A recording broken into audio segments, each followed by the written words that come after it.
$500 to secure your home? Guardtronic offers a home security package for only $425 and $19.95 a month. If an alarm goes off, Guardtronic makes the call to get you help 24/7, 365. Celebrating 60 years in business, Guardtronic is a family-owned business, now in the third generation of folks who want to make sure your stuff stays yours. Call them today, 785-2323, or visit guardtronic.com. License E050.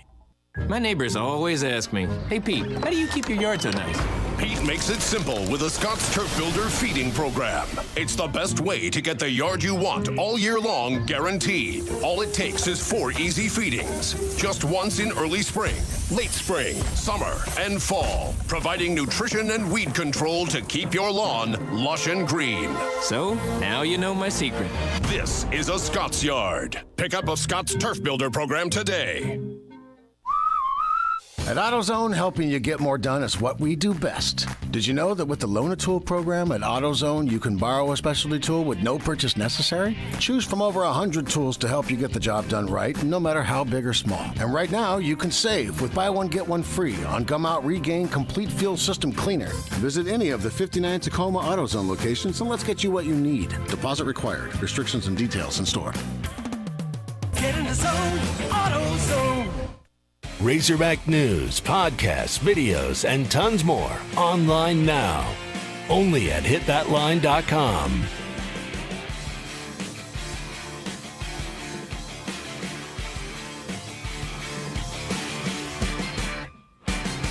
Don Le Batard. There are some legitimately meaty race stories out there. Stugats. Right. This is the Don Le Batard Show with the Stugats on ESPN Radio.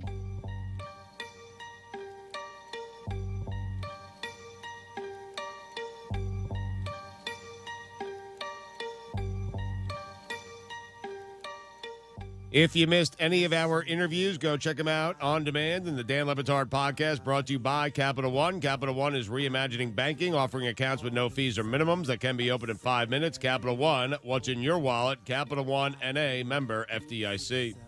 At Le Batard Show on Twitter is where you go if you want to participate in the polls. You could do it on Instagram as well. We only have a few today, and I'd like to get back to Stan Van Gundy here. So let's crank through the few polls that we have today. It seems like it was a long time ago since we mentioned the polls. You ready to go? I am ready to go. What do you got? At Le Batard Show on Twitter, will you stop reading the moment the subscription pops up, interrupts your articles? 90% of the audience said yes, they will stop reading. That doesn't really work on me. I only read the first paragraph anyway, so I'm fine. Did you read that correctly? It didn't sound like it made sense. Will you stop reading the moment the subscription pop-up interrupts your article? Okay. I think I read it correctly. Everyone here. You never know with me, though. Everyone here says they stop reading the moment the subscription pops up. Is it a guaranteed fact that you are bad at PR when David Sampson accuses you of being bad at PR? Former Marlins team president. Who was bad at PR?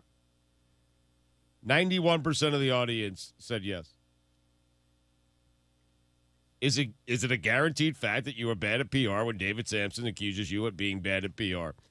Is the standard for beauty being more attractive than Stan Van Gundy? What's happening with you right now? Well, there's a lot going on here. I'd like to examine. We should stop and dissect it for a second. Well, yeah. I'd like to examine why inexplicably you read that question again for no reason, like there was a glitch in your programming. Yeah. There's a lot going on right now. That's why everything's going on. And what was happening was I didn't have the poll sponsor in front of me. Everyone was getting nervous. I was getting nervous. I didn't know what to do, and I repeated the question. Okay, your improvisational skills impeccable, and as always. Aqua. The Twitter poll is brought to you by Dollar Shave Club. Dollar Shave Club delivers the products you use to look, feel, and smell your best right to your door, plus their handsome discount. This is among the least smooth things we've ever done right here. We're sitting right in the middle of it. Yeah, sure, I'm sure they'd be happy to sponsor this particular segment. Listen, their handsome discount is amazing. The more you buy, the more you save. Go to dollarshaveclub.com/Dan for a special offer. Do it right now. Please, I'm begging you. I feel like there's a million eyes on me right now. Can it be right that 1 out of every 6 people on Earth bribes a police Hold officer on a each second. year. Hold on. I think we were examining Stan Van Gundy's beauty. Did we get a numerical answer to that? Because I believe I want to sink into Stugatz. No, we did. I gave the answer. You weren't listening. Let's Listen, I realize everything's happening and you're confused, and I understand that, but I did give the results. But I'll gladly give them again. You want me to read that question again? I want to sink in to the discomfort of making fun of Stan Van Gundy's beauty. Okay. Thank you. Is the standard for beauty being more attractive than Stan Van Gundy? 65% of the audience said yes. That is a low bar. Hey, it's Bruce. Can it be right that 1 out of every 6 people on Earth bribes a police officer each year? That can't be right. It's simply, it can't be right. Stan, what is wrong with that stat? Like, there's no way that that's right. How can that be right? I'll say is there's some totalitarian countries where I think for survival, almost everybody's bribing law enforcement people. So, we're just thinking of our own country here. I'm not, Stan. I'm thinking about babies. I'm thinking about the elderly that I know to be honorable and not be bribing police officers. I am not thinking of just America. Well, I think there's a lot of places that are going to skew those results to where I think it's possible. Plus, Stugatz said it's true. Okay, so it's fair enough. Exactly right, I mean, it was true in our sample. Yep. Why is everyone looking at me? Which one of you bribed an officer? Come on. Stugatz. Yeah. Of course. You answered your own question. Yeah, of course. Yes, you're right. Did it this Stupid morning. question. Yeah. 58% of the audience said no. Hey, officer, I can announce your name on my very widely listened to radio show. I can give you a bunch of free promotion if you don't say anything about this body I've left in the street. And you could come to the cook shop with me for Mother's Day dinner. Those are the polls at Le Batard Show. Does James Harden look like he's in shape? This is the big one. This is important. Yes. 77% of the audience said no. Wow. Wow. Stan. Whoa, that's bad. Stan. That's a burial. People are saying, the internet has spoken, and they are saying that James Harden is shaped like you. You lose that one, Stan. Actually, I win. Sexy as hell, Stan Van Gundy. We will talk to you mañana. This was the Dan Le Batard Show on ESPN Radio. Stugatz here. The countdown to Mother's Day is quickly ticking away, and if you haven't already picked out the perfect 1-800-Flowers bouquet for Mom, you have to act fast. Beat the Mother's Day rush by visiting 1-800-Flowers.com today. Right now, 1-800-Flowers will give you 24 multicolored roses plus a free vase for only $29.99. Now, that's an offer that Mom would approve of. With a bright mix of premium roses and a rainbow of colors, these blooms are guaranteed to show Mom just how much she's loved. Multicolored roses are the perfect way to surprise all the moms in your life. Roses from 1-800-Flowers are picked at their peak from premier farms and shipped overnight to ensure freshness. 24 multicolored roses plus a free vase for just $29.99 is an amazing offer, but hurry, it expires Thursday. Trust 1-800-Flowers to make Mom feel loved. To order 24 multicolored roses plus a free vase for just $29.99. And for details, go to 1-800-Flowers.com, click the radio icon, enter code Dan. That's 1-800-Flowers.com, code Dan. Do it today. The all-new halftime. Jantel Silla, new Arkansas Razorback coming out of UNC Wilmington. He is the first official transfer in under Eric Musselman, and Muss spoke about him yesterday, too. Right when we got the job, one of the areas that we wanted to address was just perimeter shooting up front. And the thing with Gene Tall is he's a proven player. He's going to add depth to our team. He's a guy who's a natural 4-3. Right now, the way that our roster is set up is we're going to have to – we're a small team at the 5 spot. We're probably going to play this season without a true 5-man. It really seems like that he's kind of using the Bruce Pearl Auburn approach where they play the small ball, and we've seen them getting to a Final Four. That can work if you have the right guys. Obviously, Bruce Pearl, with time, has been able to perfect his system. I'm curious to see how early on they do without a 5-man down low. Every weekday from 12 to 2, only on ESPN 95.3. Jelco Outdoors says don't forget Mom this coming Sunday. Great moms deserve great gifts, and Jelco has some great deals for Mom. Get Mom a Yeti cooler and get a free Yeti gift valued at $24.99. 25% off women's casual footwear and sandals. 25% off concealed carry purses for that gun-toting mama. 25% off women's clothing. And Jelco gift cards are always a perfect fit, but just don't forget Mom. Happy Mother's Day from Jelco Outdoors in Fort Smith.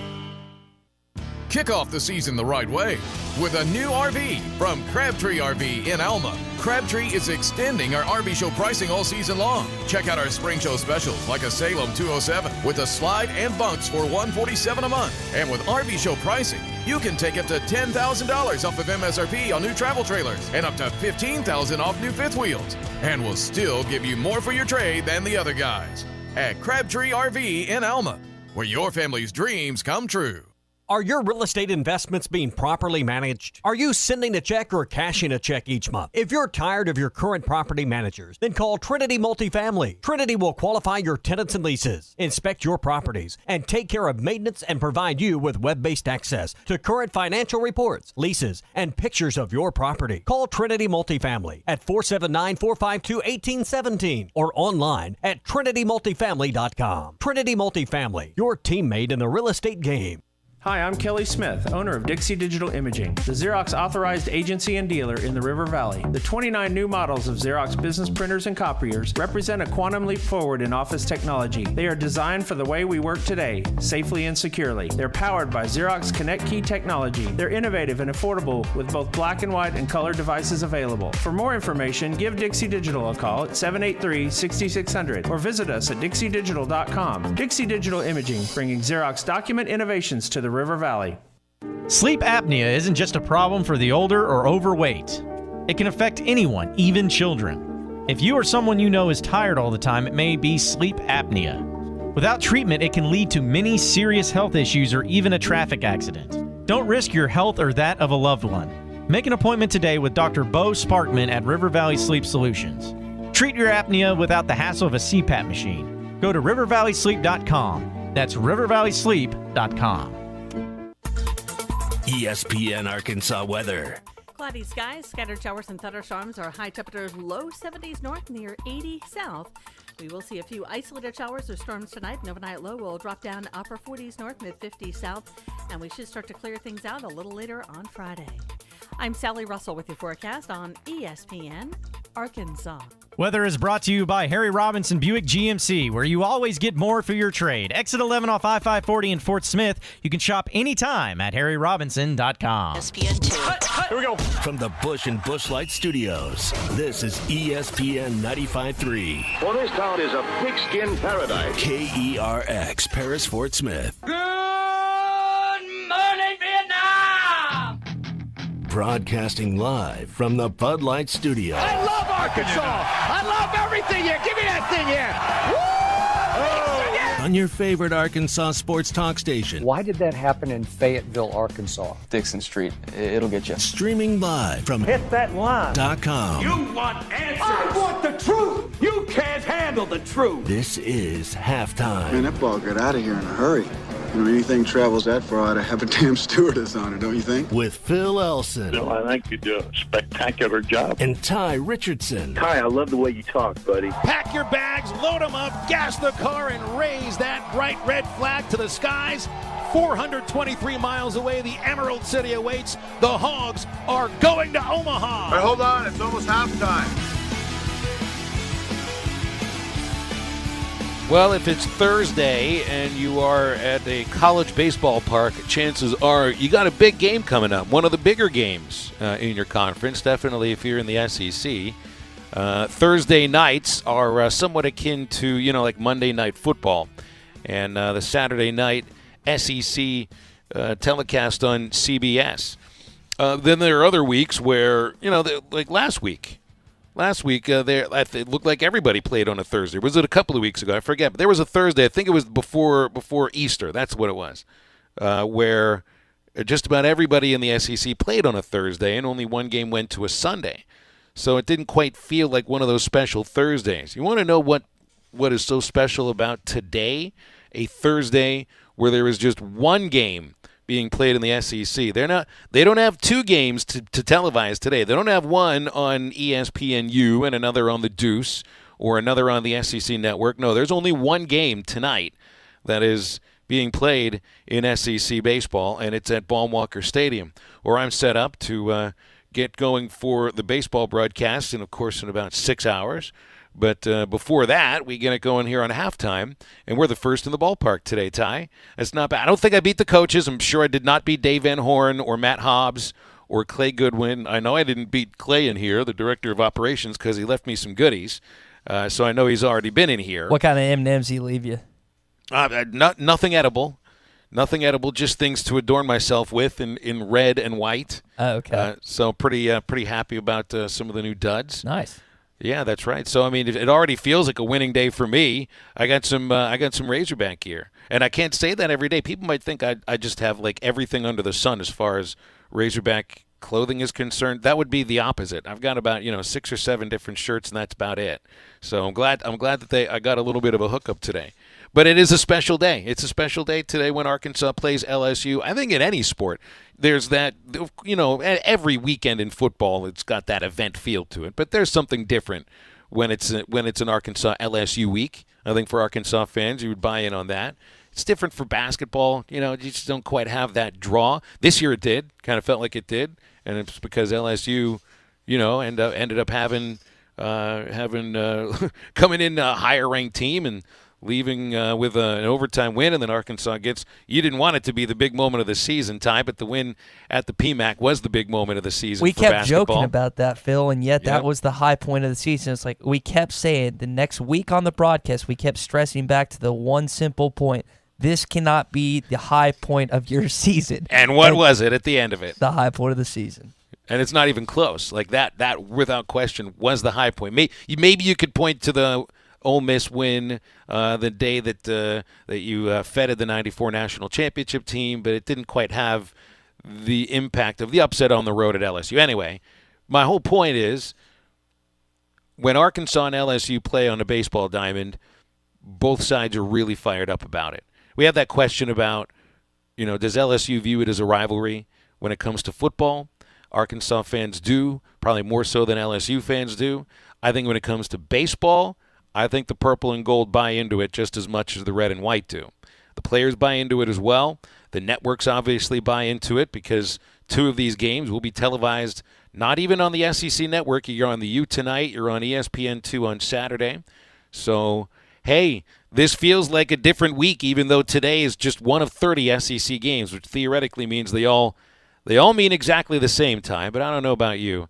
This one feels like it's more about 1.5. And we touched on it a little bit yesterday, and we're going to really dive in more to the question of what's Arkansas's rival. And we separated it into the 3 major sports, football, basketball, and baseball. And Phil, to me, I think basketball is the most obvious. It's Kentucky. Now, I know you haven't beat them since 2013, and I know the rivalry is not what it once was in the 90s, but I think that is the clear rival, even though Kentucky doesn't think of you that way.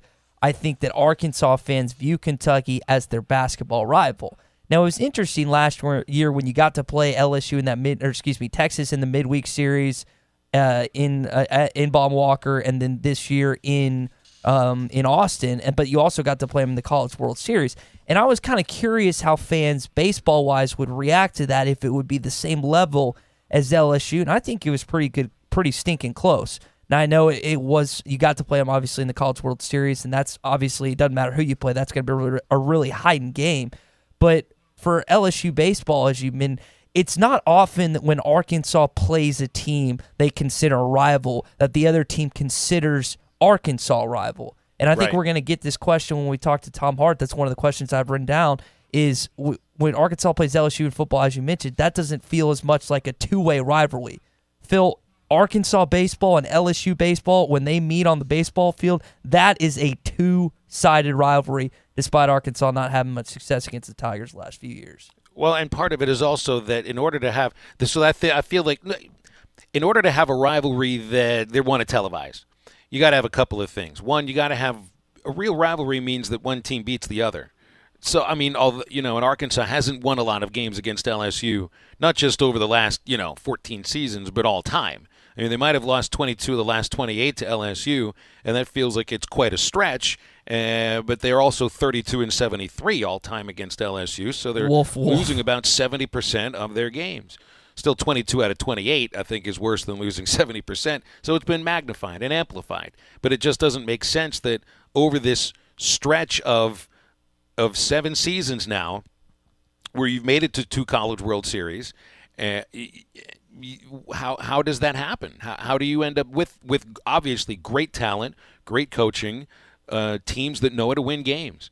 You know, Rick Schaefer used to point out to me the first 3 years I was doing these broadcasts that, hey, you know, don't put too much stock in the LSU series because that doesn't decide the direction your season goes. And he points out to all the teams that made it to Omaha without winning a series against LSU: 2009, 2012, 2015, 2018. The last 4 College World Series entrants for Arkansas did not win at least 2 out of 3 against LSU. They swept them in 2004, which happens to be the last time Arkansas won an outright conference championship. But did not in any of the last 4 times that you've been one of the top 8 teams in the country.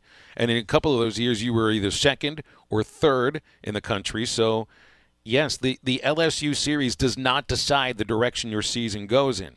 So that's why this is still a rivalry. It's not like the Steelers and Browns have been for a long time now, where it's just so completely one-sided that nobody views that as a rival anymore. And you're not at that level with Kentucky and Arkansas basketball, but you've been trending in the wrong direction in that sense. Same in football with LSU, you know. So you haven't had that on-field success or on-court success against them, but at the same time, you haven't been one of the top 8 teams remaining at the end of the season and spoken about as a contender for the national title. In baseball, it's a different sense. So there is the feeling on the LSU side that, yeah, we've got these guys figured out, but they can still go out and beat us anytime just because really they've got the sort of talent to win any game that they play. And then there's the idea that both of these teams are always now amongst the national contenders. That's always going to get eyes. You know, you want to see the best teams playing against each other. So I feel like you have a rival here for two different reasons. They're always contending in the same division, and they usually do have good games. I mean, LSU's been winning more of late, but I mean they're tight games. They're emotional games. You got to bite your fingernails all the way down to the quick, and all these things together for me go into this is the best rivalry in Arkansas sports right now. And to kind of bridge off Rick's point, you think about in football how different it is when you lose a game. Look at LSU and Alabama. That's the game LSU football, Ed Orgeron, Les Miles, and that coaching staff have looked forward to every single year, and yet they haven't won that game since 2011 when they beat them on the road 9-6 in that incredible college football game. But in baseball, as you mentioned, and as Rick brought up to you, you can still lose a series, and that's not going to define your postseason success. Now, as you mentioned, the one time that they swept them back in 2004, and outside the 2011 other time they beat them, that was when you won the regular season conference. So maybe that has the potential, if you sweep them this weekend or win, that you could win that title. I don't think it's going to happen because of the way Vanderbilt's been playing, and they have an easier schedule down the stretch. But one thing about LSU, Phil, that I think is unique, you don't play Texas every single year in the sport because you're not in the same conference. You hadn't been since the early 90s, and because of that, you've heard the phrase familiarity breeds contempt, right? When you're around someone, you just get agitated. Like, I'm surprised we haven't gotten each other's throats that much yet because we're around each other every day from about 12 to 2. We have a pretty good rapport so far. But when you're constantly playing the same coach, going against the same fans, playing against the same similar players, that causes a rift. That causes a rivalry. And the good thing about LSU is fans would disagree, kind of the older listeners that would listening that would say Texas is still your biggest rival. I think at this point in time, especially on the baseball field, and we're getting there in football, LSU is a melting pot at this point in terms of Arkansas fans that hate the Tigers.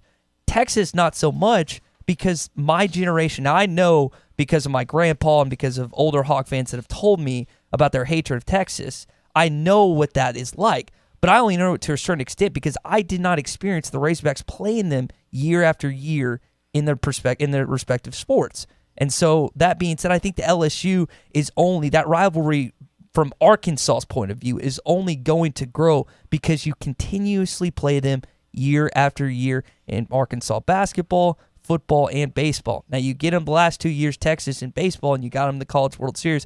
I just don't think it's the same level as LSU because you simply don't see them. You don't know that they're going to be on your schedule every single year.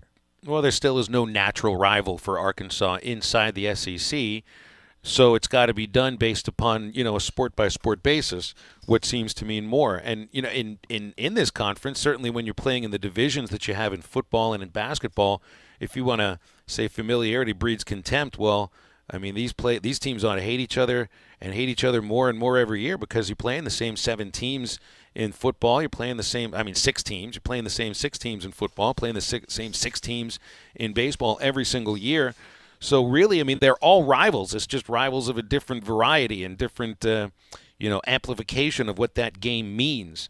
So, I think, everybody in baseball is a rival in this division just because of how good they all are. Usually, Ole Miss is usually a short list of contenders for the College World Series. Mississippi State is now always a contender, it seems, for the national title. And with that ballpark they've got too, and the ability to recruit to that, they're going to be there. Same with LSU. Texas A&M is on that list at the same time that Arkansas is. So you're all recruiting the same players. You're all trying to outdo each other in baseball stadiums, just like the football, the race used to be who had the most seats in every stadium, and that used to be a thing that mattered. But I don't know. There is something about it. So an Arkansas-Ole Miss series is big in baseball. It's very big. And there's emotions that come behind that. They really do recruit the same players. And there's something between the two, the coaching staffs as well, and the cultures that they engender for their players. There was emotion in that series, and Ole Miss has won the last 4. But it still doesn't begin to approach the level of anticipation or even meaning from an LSU series. So it just feels like in a division filled with hatred and rivals, this one's at the top of the list, and it isn't even close. Let me ask you this. If you look at all 3 sports, we've already established that Kentucky is Arkansas's basketball rival. LSU is prominently leading the football, not by a lot of Texas, but at this point I think it's leading. And then LSU is clearly Arkansas's baseball rival. I know that the Rebels are locked, obviously, with their in-state school, Mississippi State. But I just feel like that could morph into something, just from my perspective, based on the fact that you've had success on them in the football field, you've struggled with them in baseball recent years, and the basketball not so much. But I think the preppiness that we always like to allude to, and again, it's the pot calling the kettle black for a kid, middle-class white dude that went to a private high school, and it's kind of – it just feels like there's a rivalry that could kind of blossom there. Because I know the friends that I have that went to Ole Miss, they don't like Arkansas at all. And I feel like Arkansas kids, we have it's a fun rivalry because we have friends that are from the Little Rock area that went there, and then there's some Mississippi kids that have gone to Arkansas. And I just feel like there's a potential there. Obviously, you're going to be second fiddle with them having Mississippi State. I just feel like there's potential there for more hatred to grow, especially if Arkansas continues. And I know they lost last year, but let's say they pick it back up and win week 2 in Oxford this year, and then the baseball field, Arkansas continues to struggle. I think that has the potential to grow a little bit because I think in the 3 sports we're talking about, I think Ole Miss fans view Arkansas, obviously not as number 1 because of Mississippi State, and I guess they consider Alabama a rival because they've gotten lucky last couple years in football. But I think there's potential there for a rivalry to grow because I think Ole Miss fans don't like Arkansas, and that's what the rivalry needs. Again, we talked about this. It has to be a 2-sided equation. It can't just be one group of fans that hates the other. The other fans, they don't care about it. It has to be 2 ways. If you don't have that, it's not a rivalry, Phil.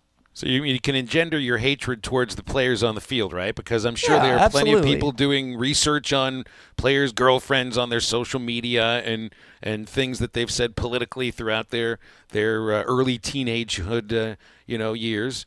So, but then there's also, one way to really get the rivalry going, if you're talking about for fans back and forth. So, how many corn dogs do you think we'll have out here at Baum-Walker Stadium today? I hope you think there's going to be a lot of placard corn dogs tonight? The best moment to this day is I think Katy Perry was down in Oxford with the College Game Day crew, and she's just holding up, and Corso is just wide-eyed like a little kid on Christmas morning watching her with that corn dog. I believe she was in Oxford for that game, but it's just a staple, and I don't know. I don't know the origin of where it started. I mean, this is coming for a guy that loves corn dogs, but it's I can crush a corn dog too. I just don't. I don't know if I want to be associated with smelling like one. No, it's probably not a stench or a smell that you want to be associated with, but it's just kind of a cool, funny. And I don't mind LSU fans. Like, I have a genuine disdain for Texas fans because I've told you this before. I went to school with about 60% Texas kids, and a lot of them went to Arkansas because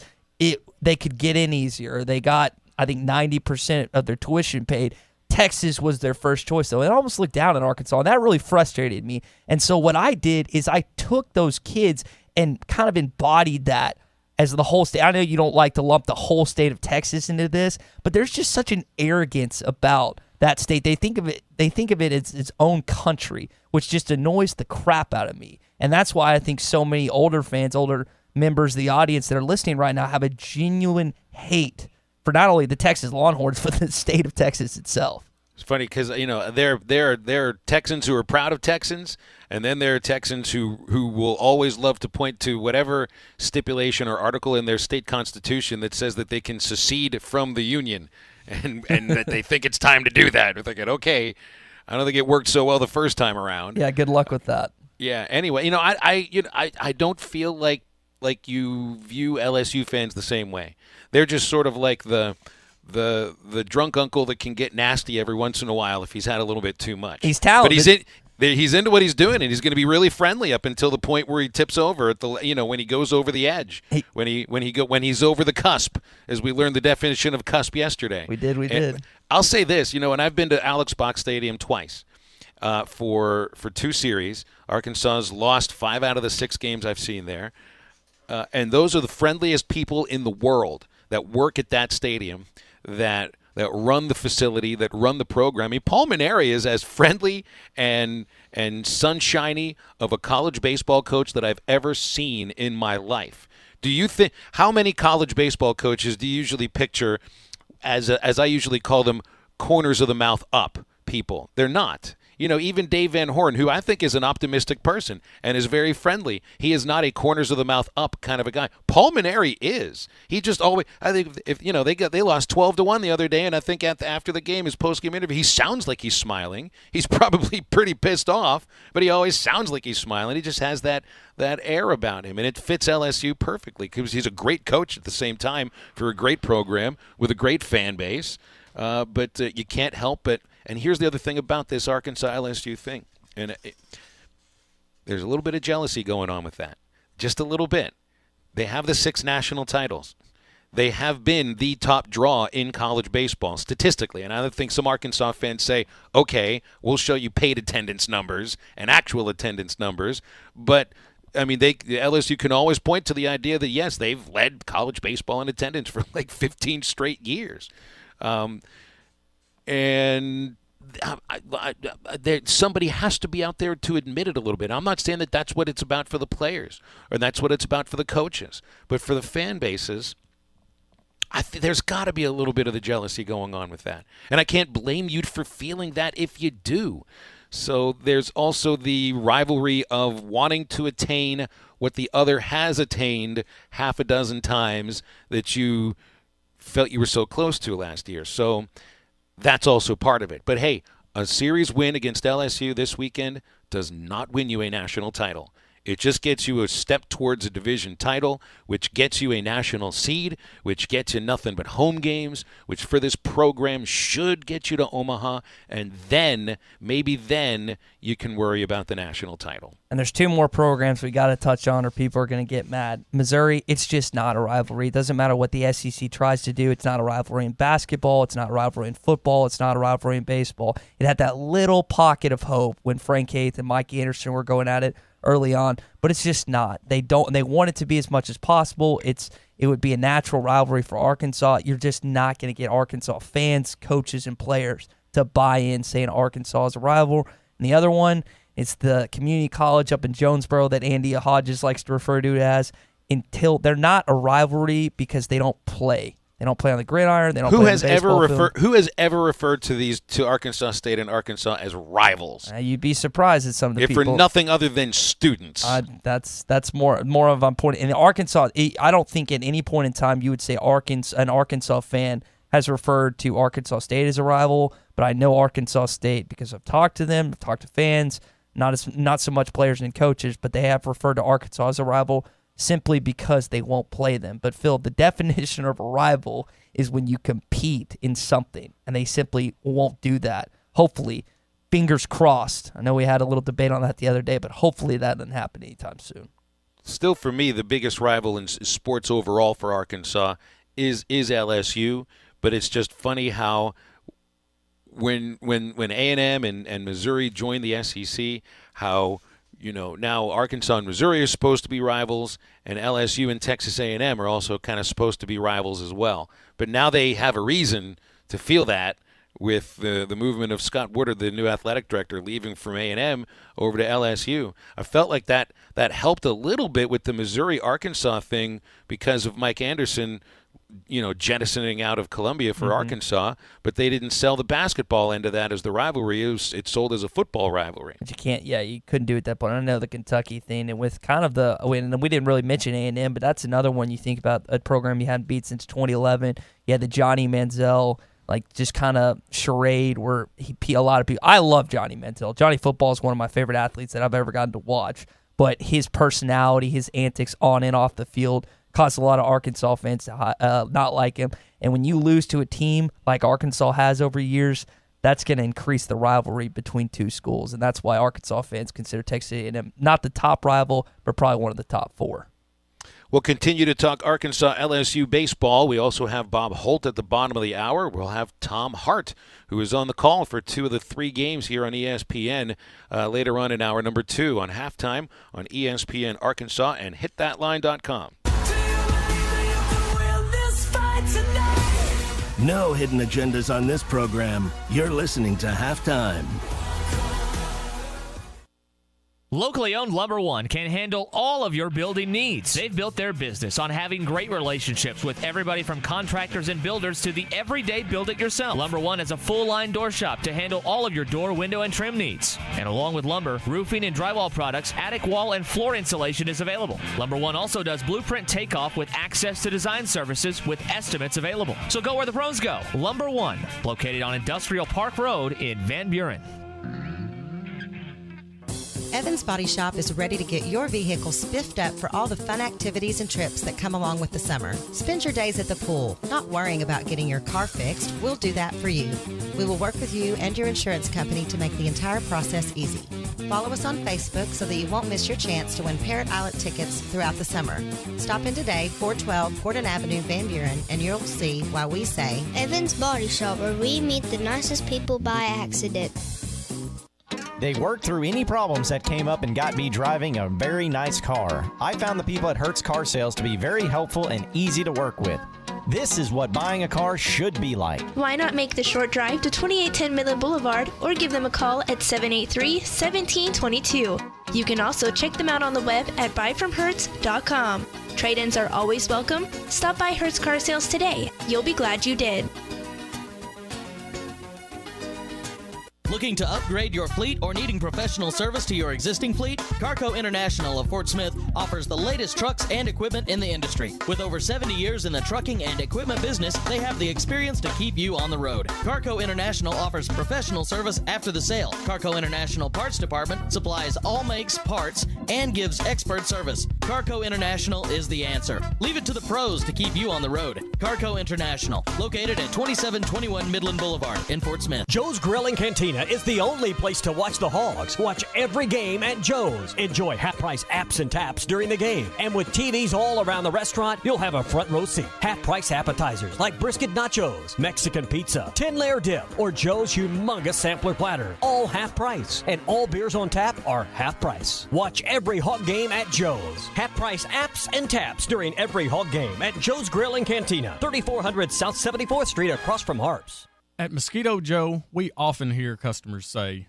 Aren't we just fighting a losing battle? We live in the woods, or we live by a pond, or we live on the river. Mosquito Joe won't be able to help me. Well, with Mosquito Joe, outside truly is fun again. Mosquito Joe's seen properties of all shapes and sizes, and we love a challenge. We have a satisfaction guarantee, and there's no contracts. Mention that you heard us on ESPN and get your first service for $39. Call us at 479-202-9960 or visit arkansas.mosquitojoe.com. Hi, I'm Eddie Lee Herndon with United Way. Did you know that $1 can provide 5 meals to hungry families in our area? Every dollar given to Arvest Bank's Million Meals campaign does just that. Now through June 1st, you can make a monetary contribution or donate non-perishable food items at any of the Arvest locations in our area. Contributions stay local and benefit the River Valley Regional Food Bank, the Community Service Clearinghouse, and United Way of Fort Smith area. Arkansas and Oklahoma both rank among the top 10 nationally in food insecurity. Please visit arvest.com/million meals. Arvest makes no representation that any contribution is tax deductible. Please consult your tax advisor. This is the Morning Rush. Better by, would that be Khalid? That's correct. Yeah. All right. That's a That was decent one song. of them I heard. Sunflower. Yeah. Taylor Swift song Me. Yeah. Sunflower by Post Malone. There you go. So y'all can't say anymore that the old man hadn't listened to some Post Malone. Dancing with a Stranger by Sam Smith. This is great stuff that I will never listen to again. Don't miss the Morning Rush. Weekdays from 6 till 9. Only on ESPN 95.3. Halftime is brought to you by 906 Cocktail and Cigar Lounge. Upgrade your evening on the Avenue.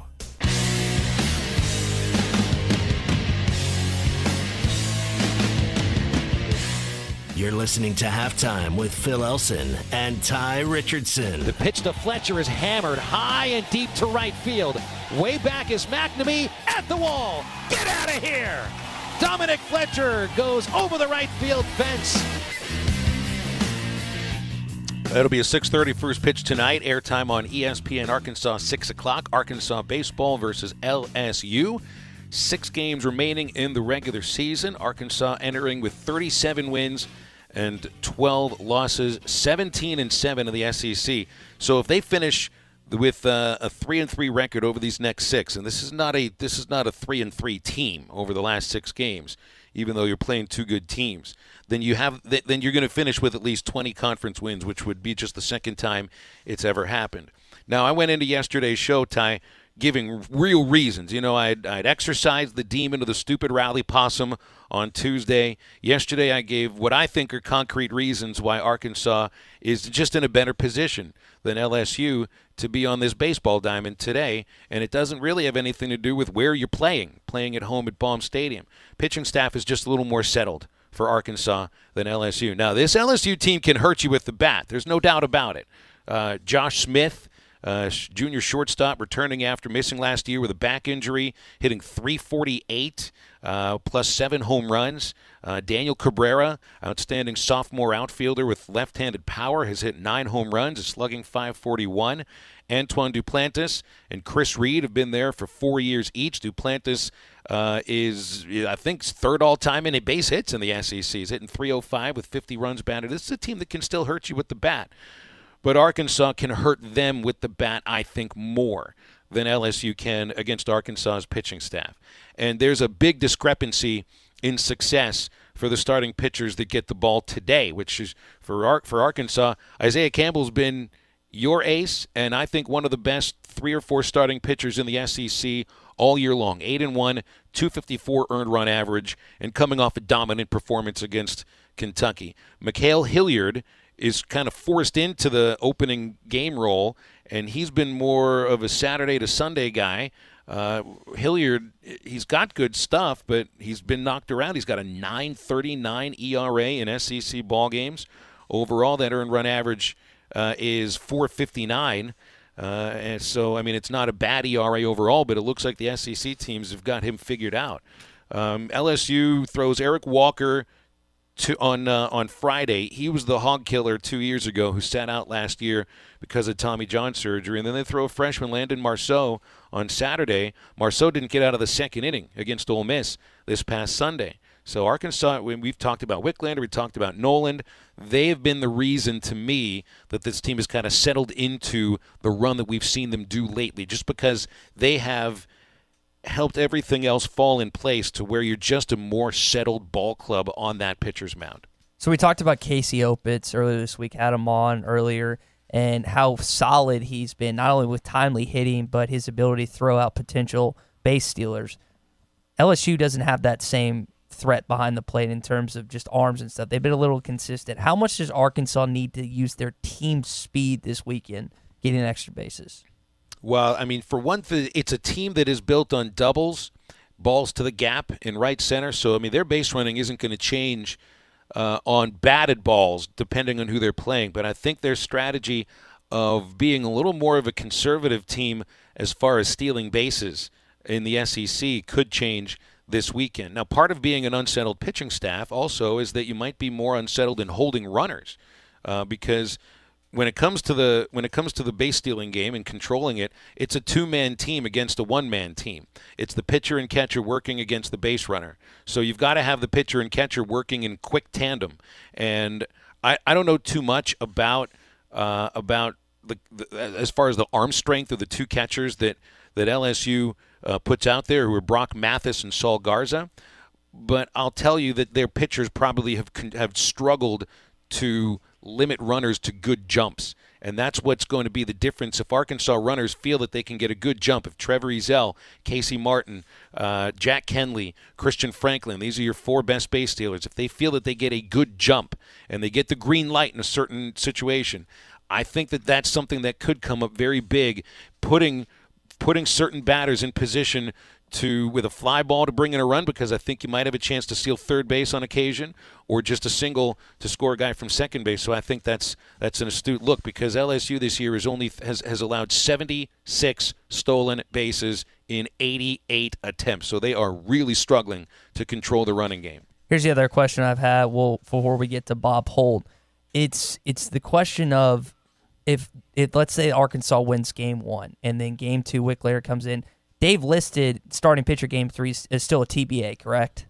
Okay, is there potential where he could bring Connor Nolan out of the bullpen to go after that game 2 and get the series win? Or do you think he'd save him regardless of what happens in game 2? No, I mean, unless that game goes 18 innings. Okay. This is like a tradition for Dave sometimes. I've seen him do it before, where he knows exactly who he's going to start on Sunday, and so does the other team. He just puts it as a TBA, and nobody asks. Just to do it. Okay. Yeah, because he'll say, well, I mean, if we need to use him for Friday, then we'll use him for Friday, for a certain situation. But it's not going to happen unless they go 18 innings. Just just a little bit of gamemanship, essentially, right? Ish. It's a little bit of an ish on the gamemanship, I think.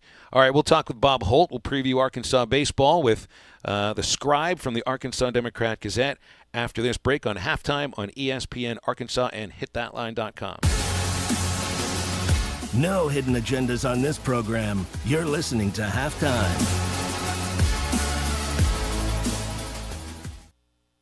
At Michelob Ultra, we know it's not just about how much you work out every day. It's about how much you work into every day, too. So we brew our beer for those who realize that expending calories should never come at the expense of spending time with friends. Those who understand that just because you work out doesn't mean you can't go out. And that's why we brew Michelob Ultra to have 95 calories, 2.6 carbs, and a crisp, clean taste. Michelob Ultra, brewed for those who live fit, live fun, live Ultra. Enjoy responsibly. 2018 Michelob Ultra Light Beer, Anheuser-Busch, St. Louis, Missouri. 95 calories, 2.6 carbs, 0.6 grams of protein, and 0 grams fat for 12 ounces. This is Matt Brown, PGA head golf professional. The 47th annual Ben Guerin 4-Ball is coming up May 31st, June 1st, and 2nd at the Ben Guerin Golf Course. The $150 per person entry fee includes 3 days of golf and a Titleist prize package. This tournament will fill up fast, so call the Pro Shop at 646-5301 or stop by today to reserve your spot in this Fort Smith Classic. Don't forget to check out our Facebook page for all upcoming events, including the ASGA Monk Wade Father-Son Tournament in July. When you think golf, think Ben Guerin. Metal Mart offers high-quality prefabricated metal buildings, metal roofing, custom trim shop, carports, and more.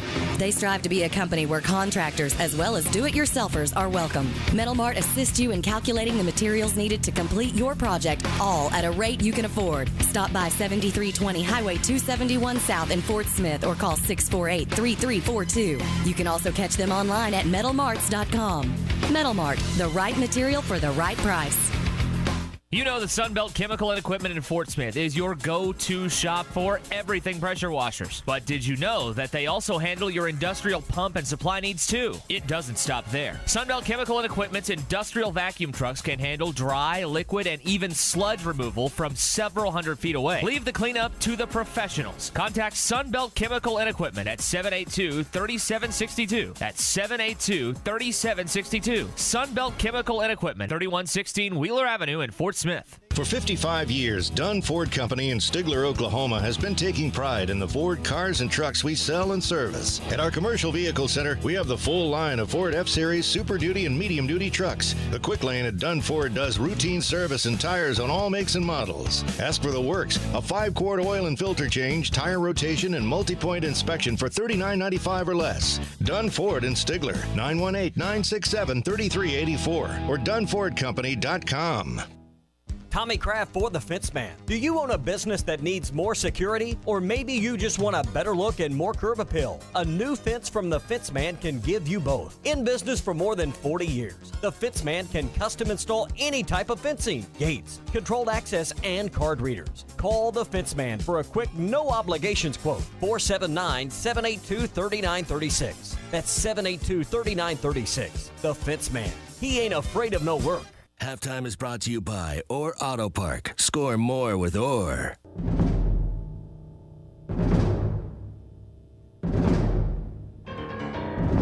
You're listening to Halftime with Phil Elson and Tye Richardson. Nesbitt hits a high fly ball to deep left center. That one is way back, and that ball is out of here.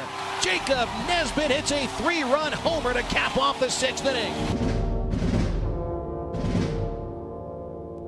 Bob Holt, always good to give us some of his time on a Thursday here on ESPN Arkansas and hitthatline.com. Great sports writer from the Arkansas Democrat-Gazette. And Bob, it's a busy day up on the hill. I'm at Baum-Walker Stadium. I know that there's those are the track championships, right? Next door at the Tyson Center. Is that where you are? Well, no, it's actually at the John McDonald Field.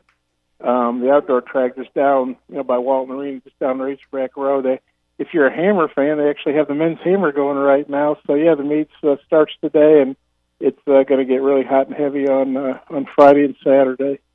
And it's they rotate this between the schools, so you may not, if you're a track fan, this is your chance to see it. Maybe you won't get to see it here maybe for 14 more years. So if you like track, this is a good place to be this weekend.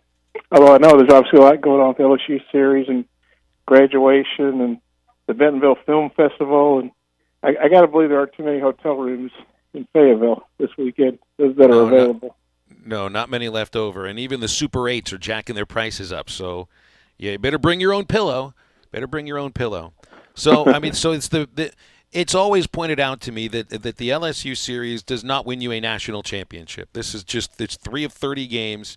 And maybe that's the way that Arkansas's players look at it, but that's not the way that Arkansas fans look at it when it comes to baseball and LSU. To me, this always feels like a little bit of a playoff atmosphere when these teams get together.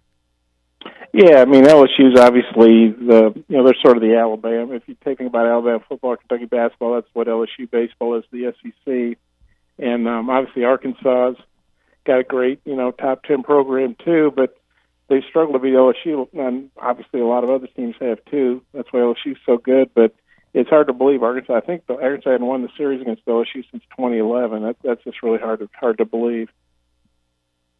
But there is a feel to me, and you felt it last year when the teams got together, and certainly where the teams finished says, where one team was compared to the other program.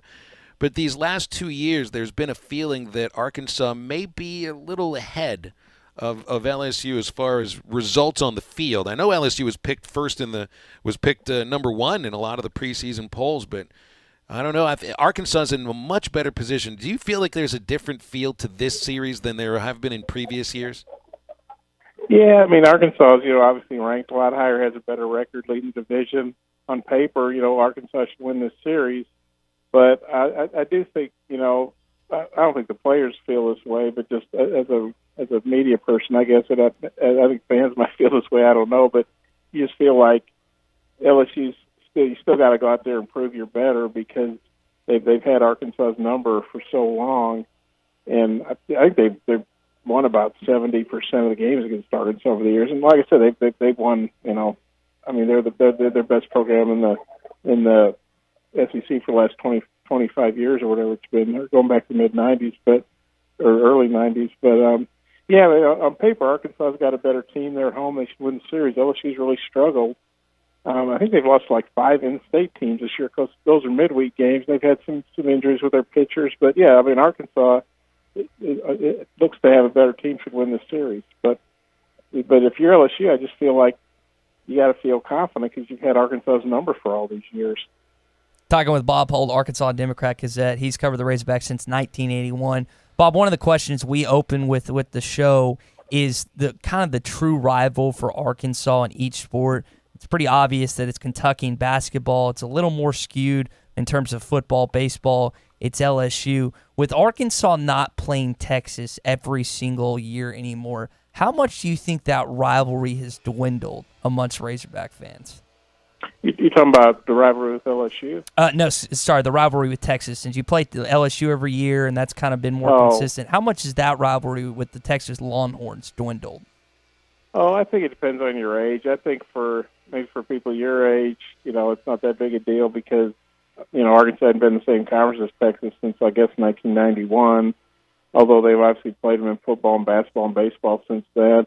I think for maybe, I'm pretty sure I'm older than Phil, but for guys of my age, fans of my age, I think they maybe still look at Texas as the biggest rival because that's what they remember, growing up. But yeah, I don't think there's any doubt Arkansas likes beating Texas and anything. I think those midweek games last year were big, and it was big when Arkansas beat them obviously in Omaha, and they split this year. And Arkansas has obviously played them in football. In the last few times, beat them in the bowl game and all that. So I think if there's a line of demarcation, probably maybe people in their 40s or something. But I think for older fans, Texas is still a big rival. Maybe for younger people, they don't really understand what they're, Texas is a great program, but how's that different than playing Oklahoma or whoever, Texas A&M. Of course, Texas A&M's in the league now, but I think it really depends on your age. Bob, let's say Arkansas goes on a run and ends up somehow, some way winning the whole thing this year. Do you think if they win a national title in baseball, that it has the potential for the Arkansas baseball program to overtake Arkansas basketball in fan support? Well, I mean, if you look at the crowds, they get the bomb this weekend. I mean, I know I saw a release where Saturday's game sold out. I mean, I guess we'll see what happens with Eric Musselman, but obviously you play more games in baseball, but I think Arkansas probably, for SEC games, the crowds, obviously they pack it. The crowds are fairly comparable. I mean, you're talking 10,000 something. Now Arkansas basketball would get bigger crowds than that for some games, but I don't know how the revenue. I don't think they could produce the same amount of revenue. But yeah, people love to win, and basketball hasn't won at a real high level. They've had their moments, but they haven't won at a real high level really for 20-something years in baseball, except for that one kind of crazy year in 2016. They've been one of the top programs in the country. So yeah, I mean, as far as people, heck, it might surpass football. I mean, Bob, let me put you on the spot. Because we didn't know. It's like going into last year, we didn't know how good Casey Martin was going to be. We didn't know how good Heston Kjerstad was going to be. Coming into this year, we didn't know how good Matt Goodhart was. We didn't know how good Trevor Ezell was. Who do you think has been the bigger newcomer, more important, I guess, to put you on the spot? Would it be Goodhart cementing the number 3 hole in the lineup in DH, or Ezell taking over first base and solidifying the leadoff spot of the batting order? Well, that's a tough one. They've both obviously been huge additions. I'm going to go with Ezell, Trevor Ezell, just because he plays in the field. No offense to Matt Goodhart. I know he's played in the outfield in a few games, but to me, Trevor, and also he's played in first base, which he was a second baseman, I believe, primarily when he played at Southeast Missouri. But because he's coming off the shoulder injury, I guess they didn't feel comfortable with him, although he has played some games at second. But I think just the job he's done in the field at a new position, and also just such a critical guy to get on base and kind of ignite the offense. And But Goodhart, I mean, he's batting like 420 or whatever in SEC play, which is pretty mind-boggling. And he solidified that DH spot where there were a lot of question marks. So I'd have to go with Trevor, I guess, just because he plays in the field as well, and he's been such a huge deal in that leadoff spot. Talking with Bob Holt from the Arkansas Democrat-Gazette. Let's switch over to basketball for a quick moment here. Does it feel like a surprise that there hasn't been a full assistant coaching staff at least announced by the basketball coach by Eric Musselman? Because I mean, as of now, I think there's only been one full announcement. Corey Williams, I think that was it. Anthony Ruda looks like he's traveling and recruiting, but there's been no announcement. You still have that third assistant spot open. Does it feel like it's been a while since Coach Musselman was hired? So, are you surprised not a full staff yet? Yeah, I would have thought so. Although I guess right now I think it's a dead period. But yeah, I think if I've heard Anthony Ruda is going to be the director of basketball operations. So if that's the case, then you're really looking at two assistant coaches that Eric Musselman needs to hire. So yeah, it's interesting that you don't know if some of this might be that person who wants the job and that he wants to hire, maybe they're delaying it because that person's getting paid whatever through a certain date at the school he's at, or maybe it has something to do with health insurance or who knows. But yeah, I would have thought that he would have completed the staff by now. But I've also Mike Anderson, as far as I know, the only person he's hired up at St. John's is T.J. Cleveland. I haven't seen any other news of assistants. So, and I couldn't tell you, that obviously there's been a lot of coaching turnover in the SEC, and I couldn't tell you if everybody's filled out their staffs or not. But yeah, I would have thought by now, you would have filled the staff. But I don't think it's the end of the world that he hadn't. But I would expect those spots to be filled here pretty quickly. Bob Holt's our guest every Thursday here on Halftime. Bob, other news, Daniel Gafford being invited to the NBA Combine. What do you think he has to do to become a starter at the NBA level? A starter? Yeah, down the road. Obviously not right off the bat, but down the road. Well, yeah, I think he has to probably expand his offensive game. I mean, obviously he can dunk with the best of them, and at times he has hit some jumpers. But yeah, I think he has to show that he can shoot from the perimeter, not necessarily be hitting a lot of threes.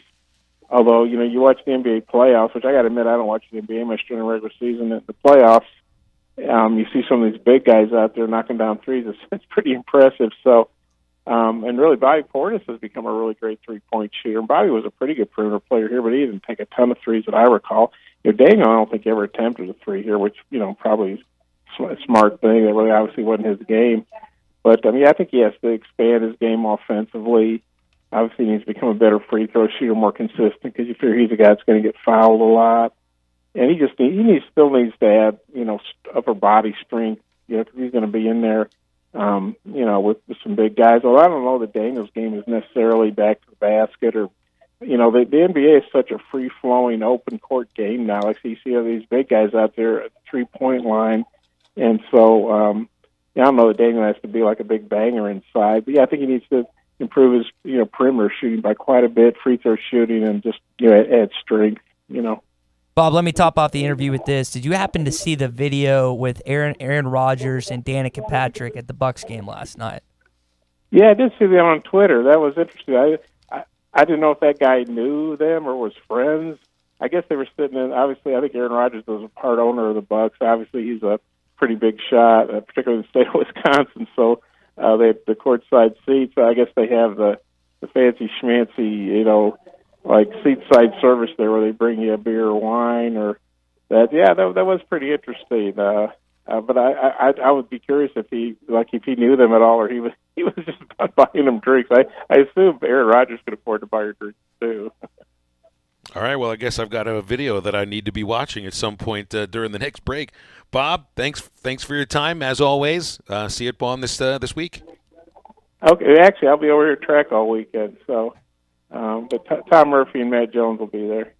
Well, then I'll be reading you in the Democrat Gazette. How's that? And then talk continue. I appreciate that. That's even more Reading's more important than seeing me. Reading the paper is more important, believe me. That's well said. Said like a real newspaper man right there, Bob Holt. Oh, yeah. All right, we'll come back. We'll wrap up the first hour of halftime. This is ESPN Arkansas and hitthatline.com. A show that lives up to the hype. You're listening to Halftime. Bush Machine Tractor is excited to announce our first annual Customer Appreciation Weekend and Open House this Saturday, May 11th. We will have the best deals of the year on new Branson, TYM, and Massey Ferguson tractors, along with Gravely zero-turn mowers. Any parts purchases or scheduled maintenance on Saturday will receive a 10% discount, and we will be providing the best barbecue around for lunch. Factory reps will be on site, and we will even have a few surprise giveaways. Bush Machine and Tractor, 7301 0 Street, Fort Smith.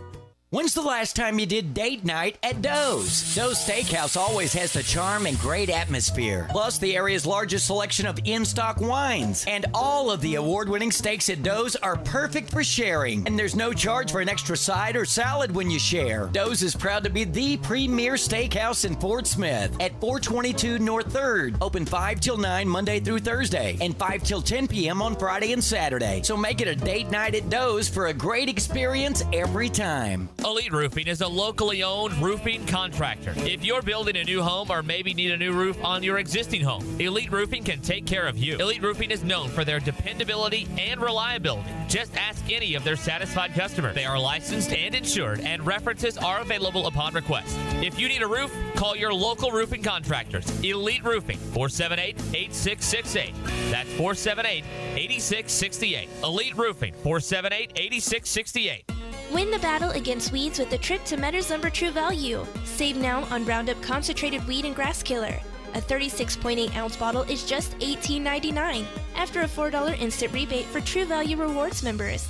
This ready-to-use formula destroys tough weeds and grasses down to the root. It's waterproof in 30 minutes with results in only 12 hours. Don't miss this bargain of the month while supplies last. Meadows Lumber True Value. Certain exclusions apply. See store for details.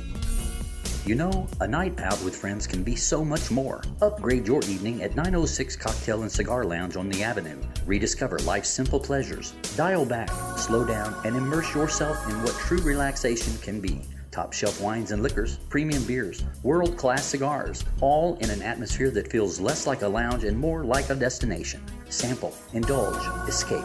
906 Cocktail and Cigar Lounge. Upgrade your night on the Avenue.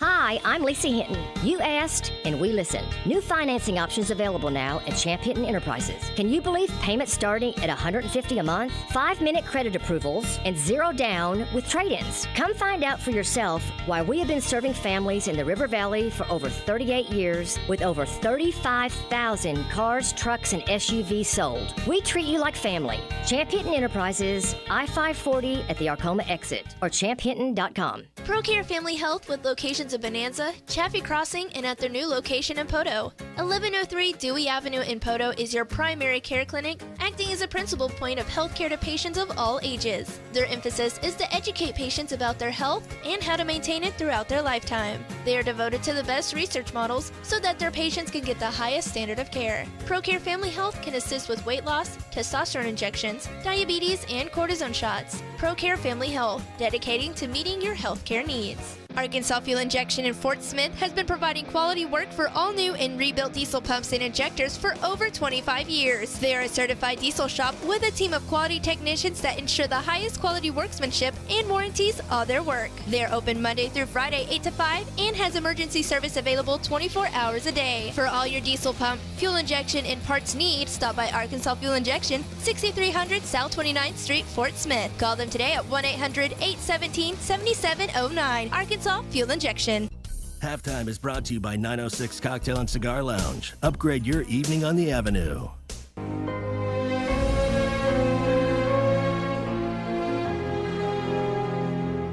You're listening to Halftime with Phil Elson and Tye Richardson. Fletcher with a drive to right field.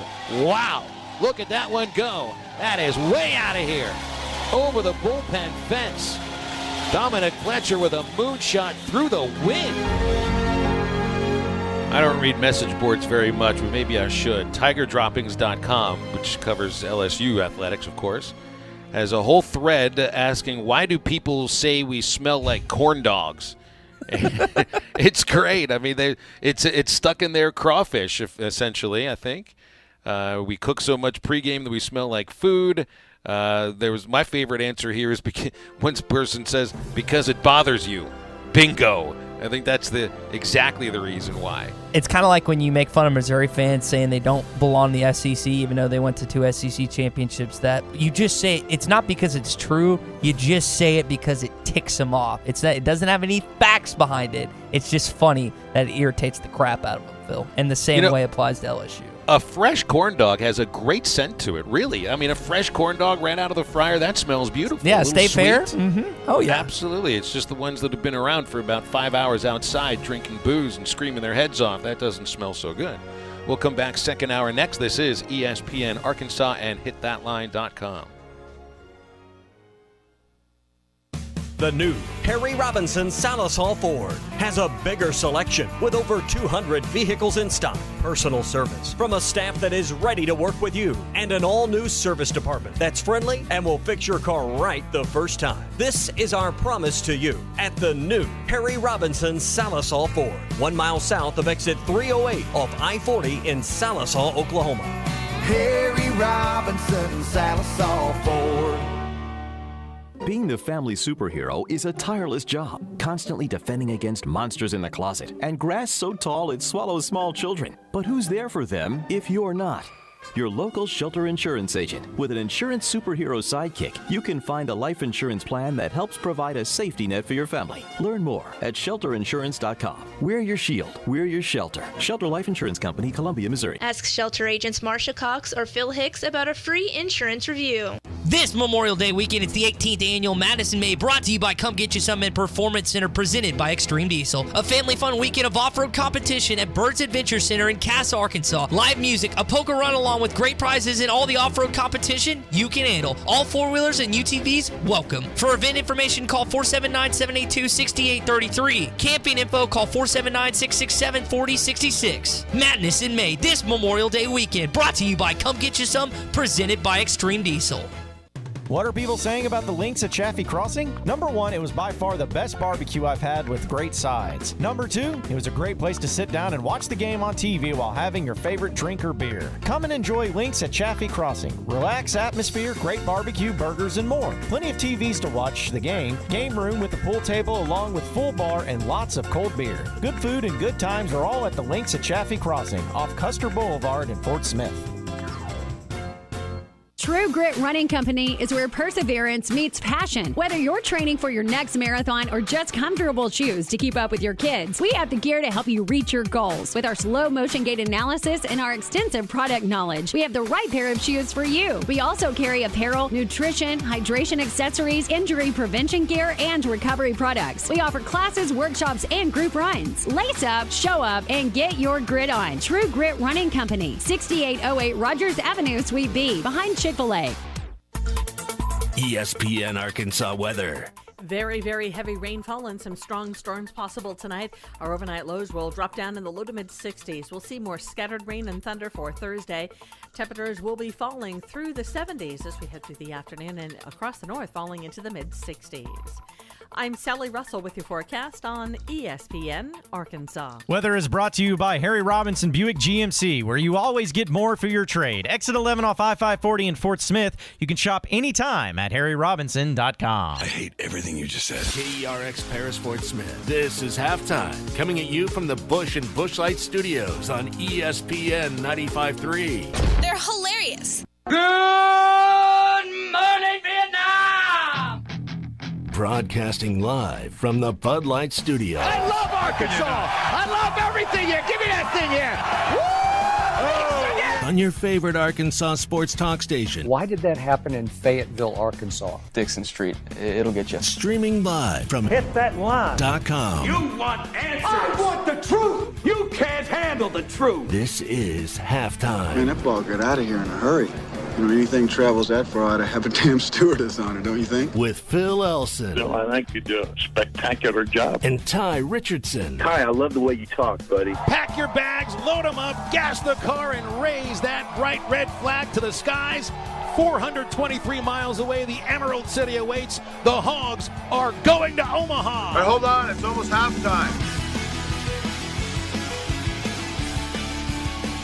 Second hour halftime on ESPN Arkansas. HitThatLine.com. A Thursday across the Natural State. It is cloudy. The rain, though, has coursed through.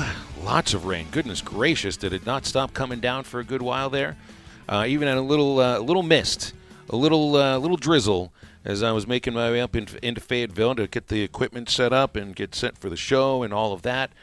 But it is, well, I wouldn't say it's clearing up right now. I think it's going to be pretty overcast tonight.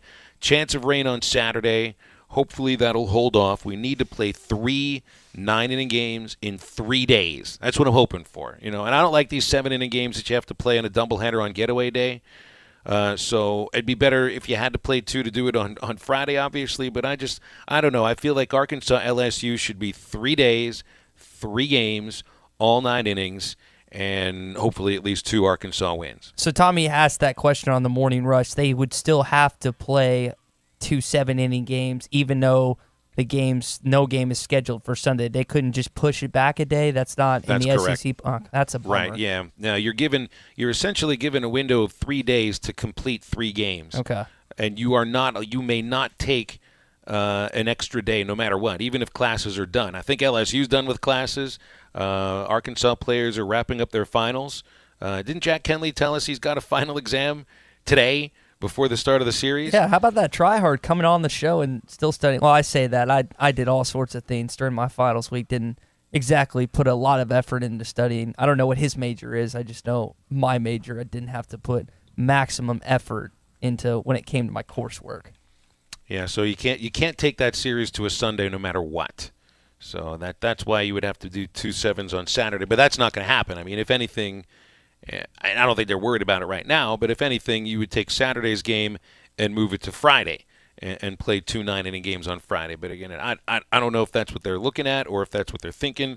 I wouldn't even ask Dave Van Horn that. Sometimes he just offers this information up before we even start talking about the game at hand. So I'll let him let me know if they're thinking about it. I'm not going to bring it up. So that's what we like to call it. Well, it's just like the question about asking a head coach if he's looking ahead at the standings, because you know the answer you're going to get, and it's the same answer Dave is giving to everybody for the last week to 2 weeks. He gave me the same answer when I asked about the importance of the division race 2 weeks ago and how that fits into the whole structure of being a national seed and having a chance to play home games, and how that for Arkansas, probably more than a lot of other teams because of a home field advantage, gets it closer to Omaha. He didn't want to have anything to talk about that. It's just, we'll just take care of what's ahead of us. It's the next game. It's the next opponent, and take it from there. You know what? Arkansas is in the position where they don't have to care about what anybody else is doing. That's the luxury of being in first place. That's the luxury of being chased. You don't have to scoreboard watch as long as you win your games. I'll guarantee you, Dave Van Horn is looking at the scores. Once he's off the field, once the game is done, he's got a cell phone. He's got an iPhone. He uses it. He's got ESPN on that thing. He'll watch a game. He'll be checking those scores. It's just not going to set the tone of the day for them, because what they do on the field is the more important thing. You know how Nolan used to say he didn't really he'll look at a lot and dissect what his opponents does, because if they did what they needed to do on the basketball court, then they were going to win the basketball game. It's you can kind of tie that into Dave Van Horn and his baseball team. If they win, it doesn't really matter what anyone else does, because they're going to be just fine. And that's not just him. That's coaches in general. Coaches aren't ever going to tell you they're looking ahead or they're looking at what other teams are doing. That is the most universal coach speak in general. But I'll say this, and just kind of like you've talked about earlier this week, no Arkansas player or coach is going to come out and say this series is more significant than just trying to get a series win. But if they beat LSU this week, in Dave's mind, especially since he's 0-10 in rubber matches, 1-9 in postseason, and has a disastrous record against Paul Maneri and LSU while at Arkansas, a series win means a lot more than him than just another series win against an SEC ball club. Yeah, I mean, if you go 3-3 though, the teams that are chasing you, Ole Miss and Mississippi State, have to go 5-1 in order to tie you. So, I mean, you're really in a great position. Again, just handle your own business, and life will be just fine. Just dandy. That's right. You'll move along just fine. And that sounds a little bit like the artist that you had me listen to for our halftime homework, so let's get into it. I don't trust this kid any further than I can throw him. I got a question. Does Barry Manilow know that you raid his wardrobe? Get out of my class. Out! Get out! I was still thinking of going back to school. I do my homework now. The millennial versus the middle-aged. It's time for halftime homework. So I got to tell you, I really like the artist that you assigned me today for that I listened to on the drive up this morning from Little Rock to Fayetteville. And I guess I'm surprised because I am not a country fan. And it's not that I hate all country music. I just never really got into it very much.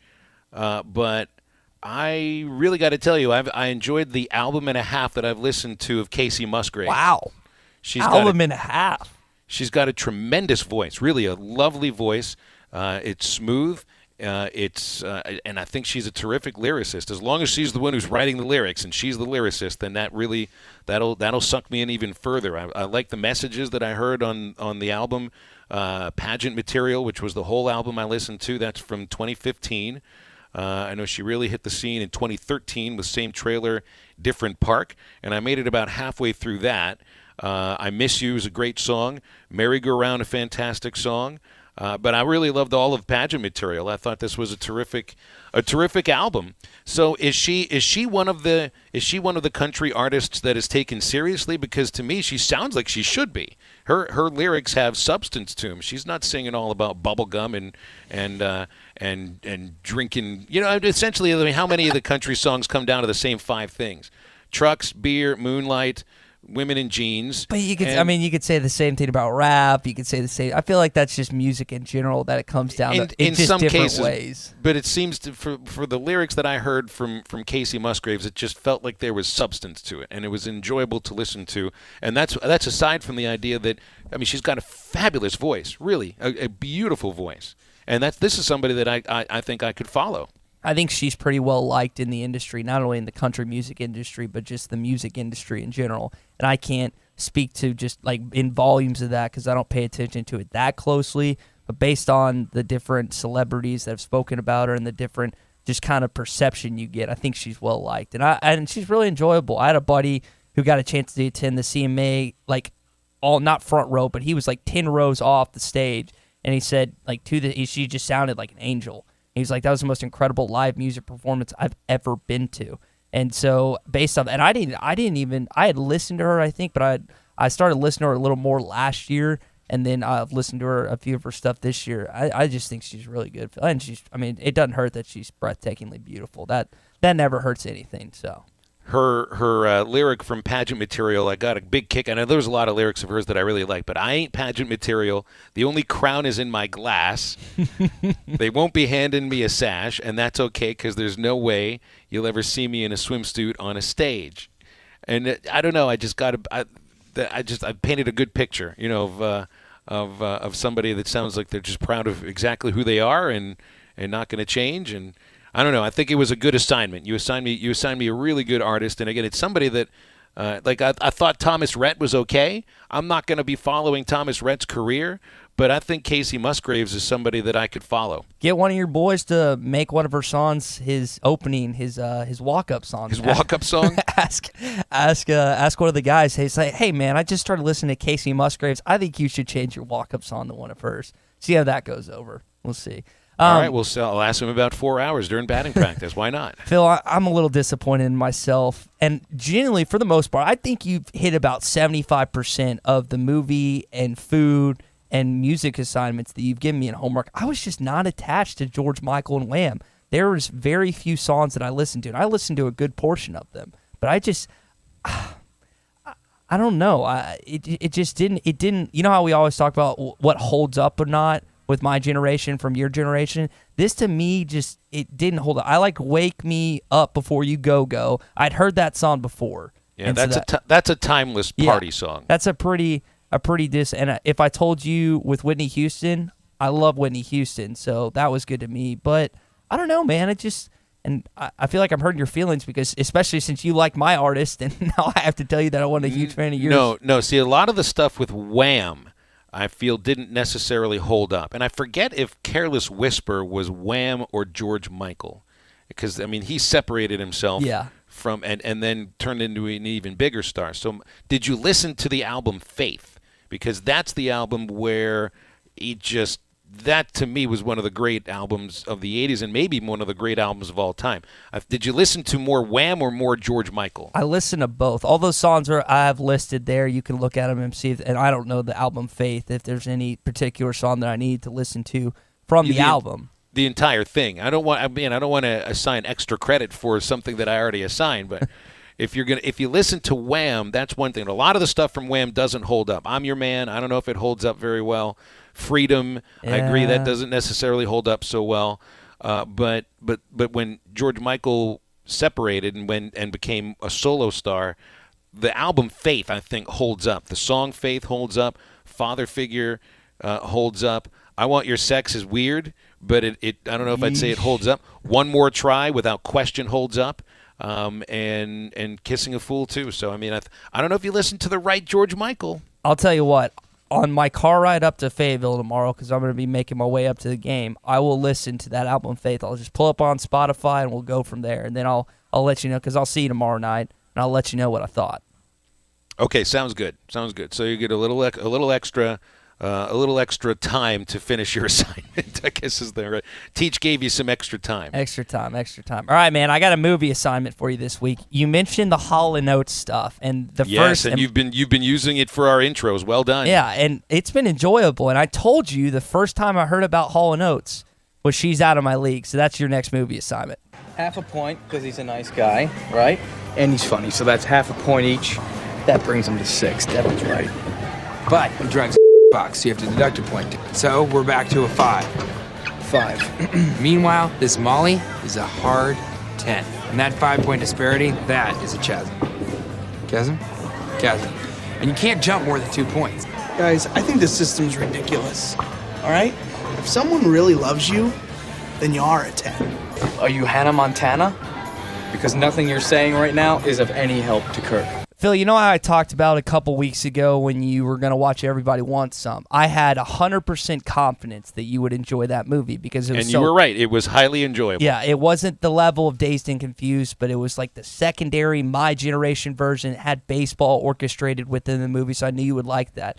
I don't know if I'm at to that level of confidence that you'll like this movie, but Phil, you're going to like this movie. The premise is this guy Kirk, who's in TSA, this beautiful girl who's played by Alice Eve, leaves her phone in the airport. They end up connecting, go on a few dates, and they end up falling in love with each other. And his friends, like the entire time, are telling him it's not going to work. It's just a really funny movie. And it's a little raunchy. It's got some words. It's got some jokes that I know you'll enjoy. The Hall & Oates. But they have a Hall & Oates band? Yeah. I mean, they have a Hall & Oates. This is the whole reason why you think I'm going to like this movie is because they have a Hall & Oates cover band. So this guy, his best friend Stainer, and I'll let you watch the movie so you know where he gets his nickname from. He is in a Hall & Oates cover band, and they play during the movie. It's pretty funny. I just think you're going to enjoy it, so that's why I'm assigning you for your next homework assignment. Which is the movie with the Neil Diamond cover band?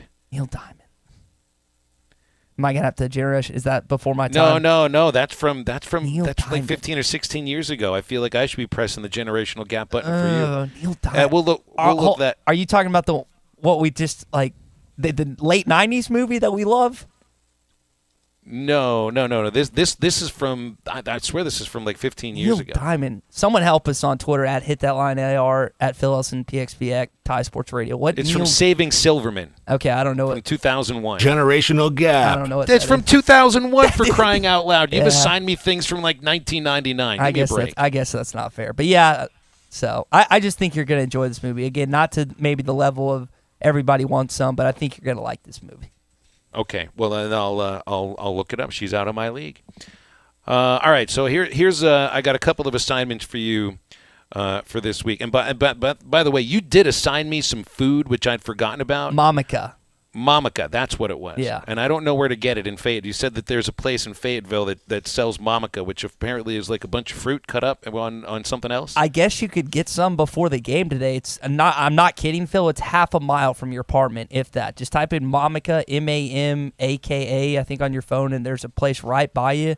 if you really wanted to, since we're both getting extra credit at this point for extra credit by not actually doing our homework assignment and then doing it late, we're getting extra time is probably the better phrase. But that, or I'll give you a different assignment, and that's after Arkansas wins the series this weekend, you celebrate with the Natter Day since you haven't had one yet. I still haven't had a Natter Day yet, so I'm going to have to get on the lovely strawberry-flavored Natty Light. So, all right, when they win this series, I'll do it, all right? Whether it's after the second game of the series or after the third game. Either way. We'll pinky swear on this. Do we do pinky swears? That's fine. Let's do it through the camera right now. All right, we're good. Cool. Very good. All right, we basically just flipped each other off. So that was the pinky swear. All right, so your assignment, your first assignment is to now. I feel like you've probably heard this song before. I mean, it's pretty popular on radio, and I'm not even talking music radio. You know this song? Let's get in a chorus and see if. No, a lot of people right now think they're listening to Rush Limbaugh because this is Rush Limbaugh's intro music. Is it open? Okay. But it's too bad that we think of Rush Limbaugh when we're thinking of this song, and we're not thinking about Chrissie Hynde, who wrote it and sings it for the Pretenders, which is, I think, an underrated all-time great rock band that's in the Rock and Roll Hall of Fame. I went back to Ohio, but my city was gone. So I gotta be honest. Her voice. Love her voice. I like this. This is just not familiar to me. I thought it was at first, just because I feel like a lot of rock songs at first sound the same, but. So tired it disappeared. She's got a voice unlike anybody's, and it's not. It's more of a lower pitched sound, but it is as smooth as silk. And she was a rock and roll journalist who turned into a star. That's quite a career switch. Wow. So this is called "My City Was Gone." We'll go with that one. Okay. And then this one's on my running mix. This is a great running song. I know today's bike day for you, so maybe you might get on this one.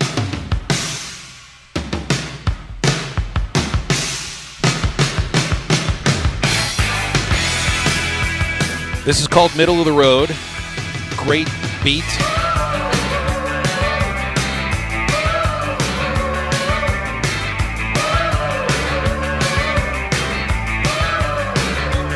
Middle of the road, he's trying to find me.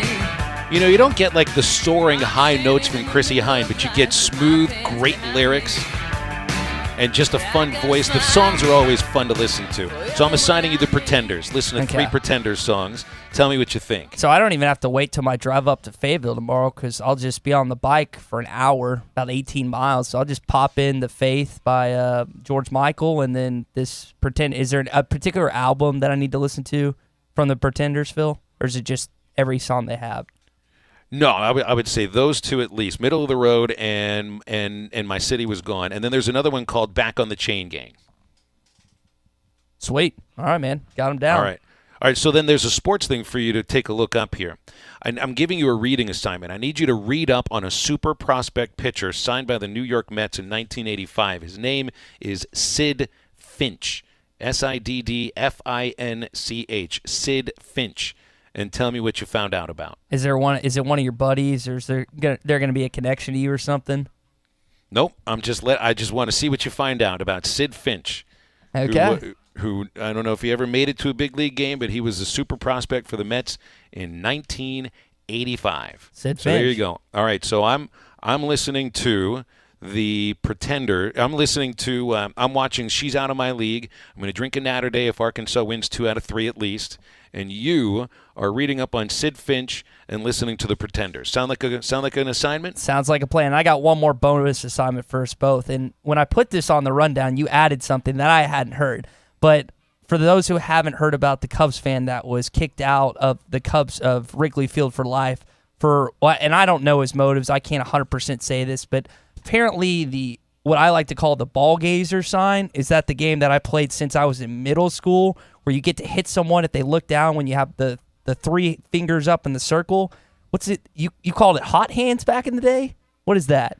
Hot hands. There were 2 different versions of hot hands. Okay. And hot hands were The version I played was the more painful way, and there was a version of this like the knuckle fight, the knuckle flicking fight in the baseball movie you had me watch. Yeah, where you put your hands together out in front of you. Your opponent stands across from you with his or her hands behind his back, and the object is to slap the living heck out of the other person's hands before they can move out of the way.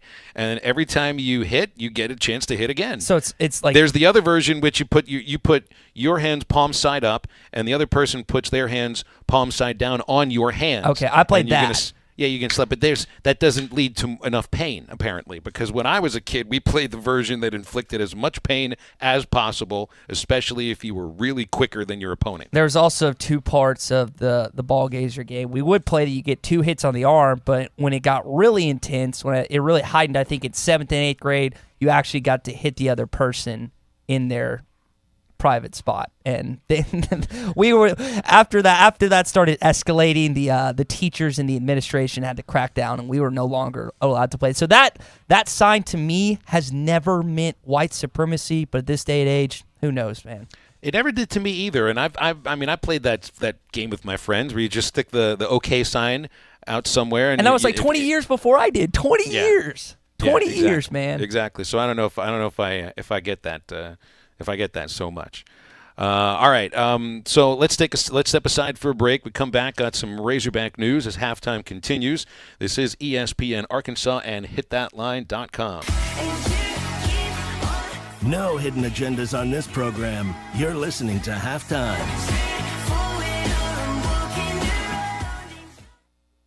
World Class Fitness in Fort Smith is not like other gyms. Open 24/7 so you can work out however, whenever you want. With women's only workout area, free childcare, racquetball courts, and large free weight area, this is the gym for you. World Class Fitness is not that gym. There are no limitations to your goals, gains, or success. No contract and special discount pricing options available. So visit WCFit.com or stop by World Class Fitness today. Don't forget to try clean cooking for your meal prep needs.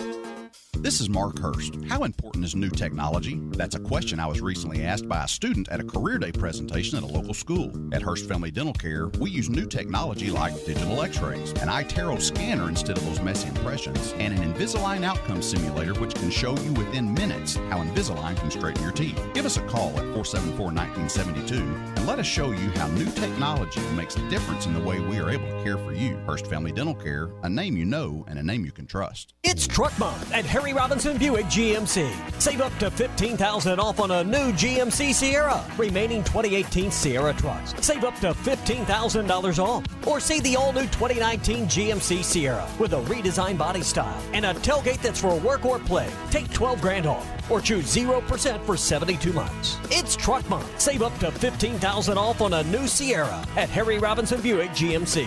Exit 11 off of I-540 in Fort Smith. Chalupas, tamales, and refried beans. The freshest tortillas that you'll ever eat. Authentic, delicious, we all can agree. It's the real taste of Mexican food. At Juan's Mexican Restaurant, moms are special. All day on Mother's Day, Juan's will take $5 off Mom's meal. Just leave the cooking to them and take $5 off Mom's meal all day Mother's Day. Only from Juan's Mexican Restaurant, 3121 Towson Avenue. The real taste of Mexican food.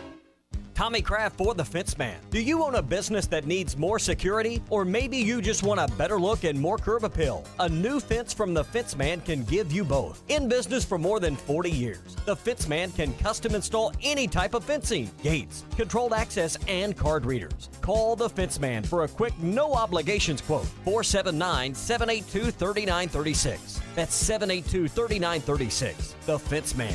He ain't afraid of no work.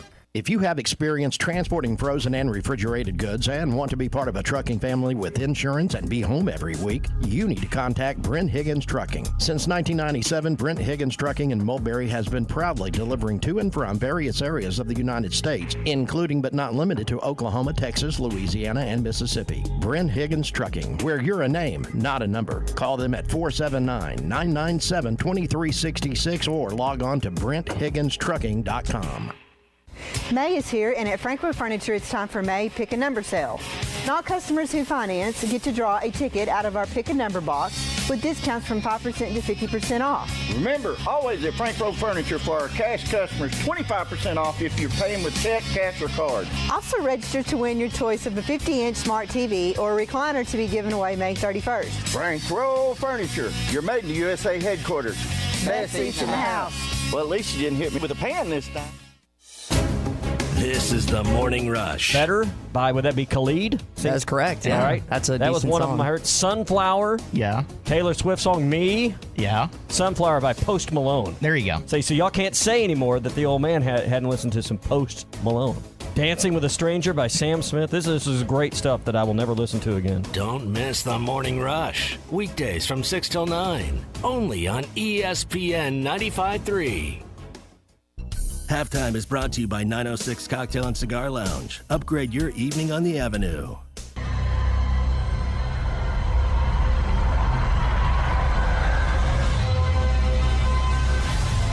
You're listening to Halftime with Phil Elson and Tye Richardson. 3-2 pitch. Davis, a swing and a miss. He struck him out, and the Razorbacks win it by a final of 14-12. What a comeback here in Vanderbilt. On Twitter, @DD_PT asks, what would the Diamond Hogs have to do to take the attendance championship from LSU? And my answer is it ain't going to happen. Not this year. They'd probably have to fill up Reynolds Razorback Stadium for one of the upcoming 3 games in order for that to happen, because, and these are paid attendance numbers, not the actual fans there, or in our case in Arkansas, number of tickets scanned, whatever that means. LSU has an average of 10,523 paid fans per game, and that leads the country. Arkansas is 4th in the SEC, and that is 4th in the nation also in attendance for baseball at 8,042. The Mississippi schools are 2 and 3. Mississippi State draws an average of 83.95, and Ole Miss draws an average of 89.25. So Mississippi State has had a few more dates, so they've got more a more higher total of fans, but a lower average. So Arkansas, it's LSU 1, Mississippi State 2, Ole Miss 3, Arkansas 4. That's not just in the SEC, but that's in the country. South Carolina, even in a year where they're maybe not going to even make the SEC tournament, are 6th in the country, averaging just over 6,150 per game. And Texas A&M is 7th in the nation. And I'm sorry I'm laughing, but 7 of the top 8 attendance figures in the country for college baseball are in the SEC, and 5 of them are in the SEC West. I'd be curious to see, we don't have the stats in front of us, but what the basketball and football, how those rank comparatively to what the baseball is, because obviously it's not going to be 7 of the top 8, even at football, which SEC fans would put football, most of them, ahead of baseball, even though baseball's stiffer in competition. But I'd be curious to see where the basketball and football ranks comparatively in the SEC amongst other national teams. So you mentioned it during our talk with Bob Holt that Daniel Gafford has been among 66 players invited to the NBA Draft Combine. There are 13 other SEC players who are also joining Gafford in the NBA Draft Combine. And Daniel was the only player in the SEC to finish in the top 5 in scoring, rebounding, field goal percentage, blocks, and offensive and defensive rebounds. So still projected as a first-round pick. You think there's a chance, Tye, that he gets into the lottery? I don't think he. I think he.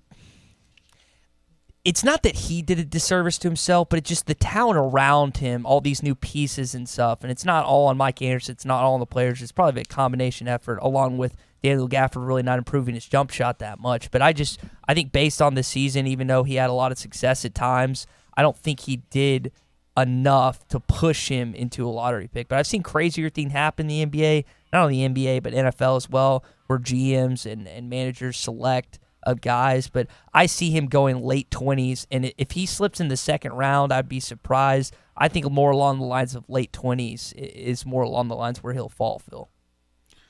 The Draft Combine taking place in Chicago May 15th through the 19th, so it starts in about a week.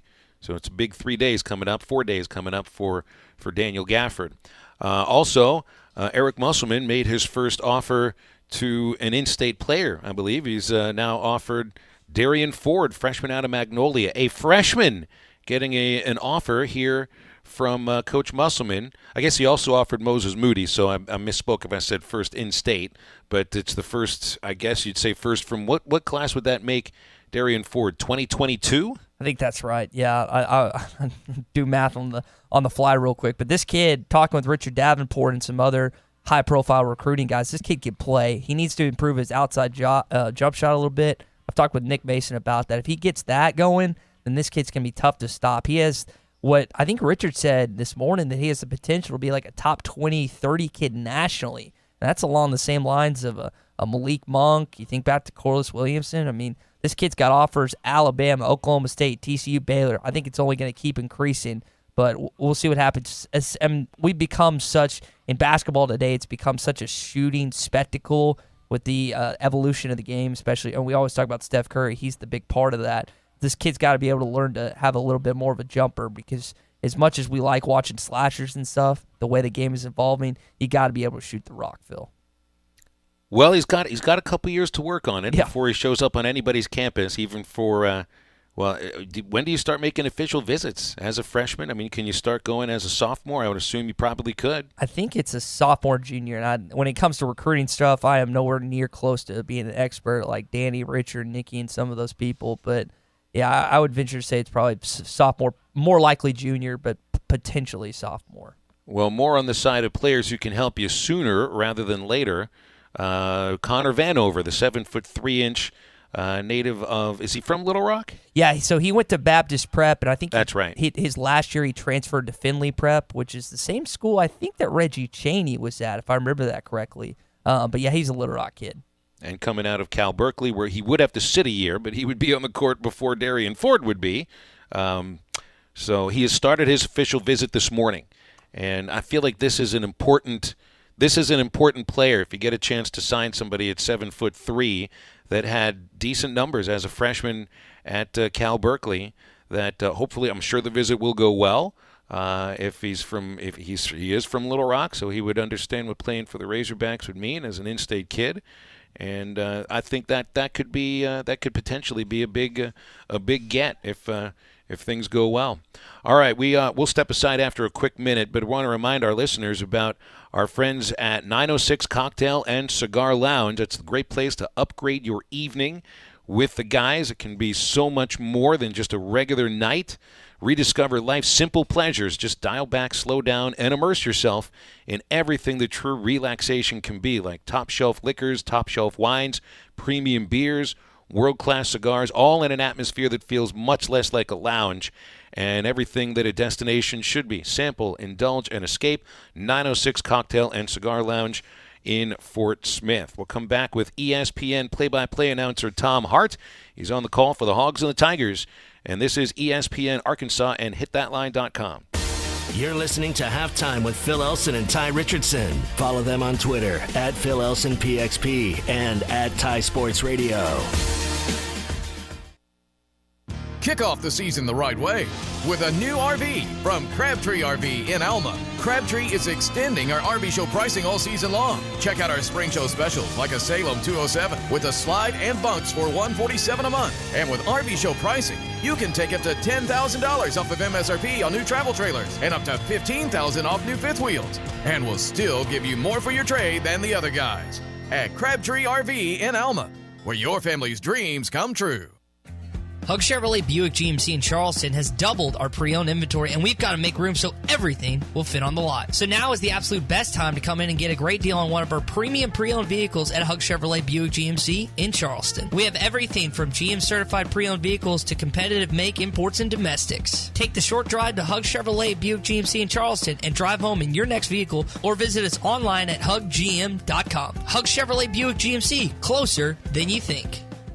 At Michelob Ultra, we know it's not just about how much you work out every day. It's about how much you work into every day, too. So we brew our beer for those who realize that expending calories should never come at the expense of spending time with friends. Those who understand that just because you work out doesn't mean you can't go out. And that's why we brew Michelob Ultra to have 95 calories, 2.6 carbs, and a crisp, clean taste. Michelob Ultra, brewed for those who live fit, live fun, live Ultra. Enjoy responsibly. 2018 Michelob Ultra Light Beer, Anheuser-Busch, St. Louis, Missouri. 95 calories, 2.6 carbs, 0.6 grams of protein, and 0 grams fat for 12 ounces. True Grit Running Company Company is where perseverance meets passion. Whether you're training for your next marathon or just comfortable shoes to keep up with your kids, we have the gear to help you reach your goals. With our slow motion gait analysis and our extensive product knowledge, we have the right pair of shoes for you. We also carry apparel, nutrition, hydration accessories, injury prevention gear, and recovery products. We offer classes, workshops, and group runs. Lace up, show up, and get your grit on. True Grit Running Company, 6808 Rogers Avenue, Suite B, behind Chick-fil-A.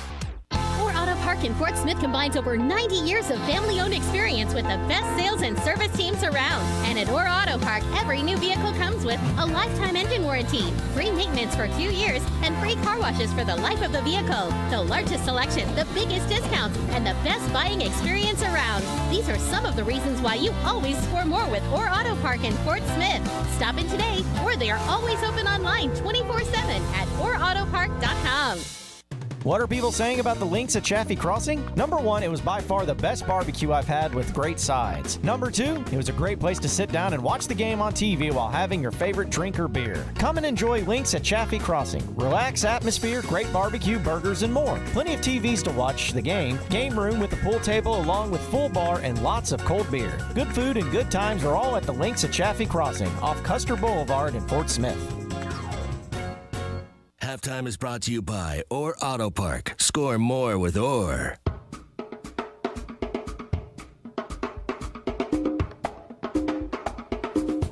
You're listening to Halftime with Phil Elson and Tye Richardson. Swung on and lifted deep to center. Fletcher on the run. Dominic Fletcher goes into a slide. Did he make the catch? What a catch by Dominic Fletcher. A tumbling, sliding grab, and this one belongs to the Razorbacks.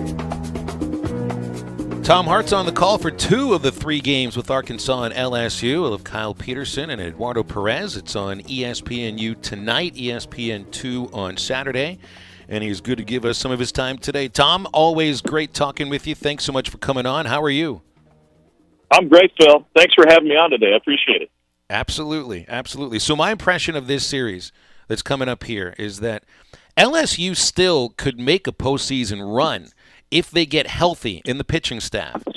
But they got to get healthy first in order to make it to the postseason, and that Arkansas just is the more settled team, certainly as far as starting pitching is concerned. What's your view on that?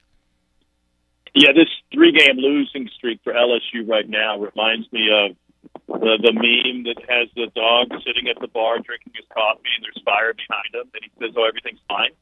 Right. No, not everything is not fine for LSU. They've been non-competitive in their 3-game losing streak. They've not scored 36-17.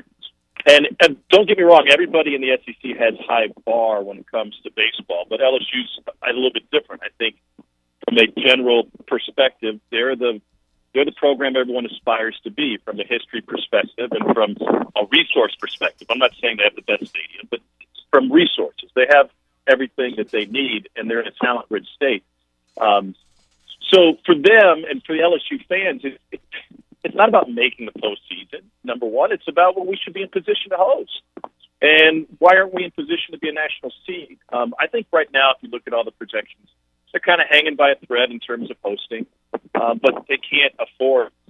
I mean, they could lose a series and still be okay, but they can't afford to be swept, and no one can afford to get swept. So I think that they've got to figure out what they're doing. You know, they're in a transition period when it comes to their pitching. I thought the move to put Hess into the back end of the bullpen and back to a closer fit him, fit his personality, fit his style.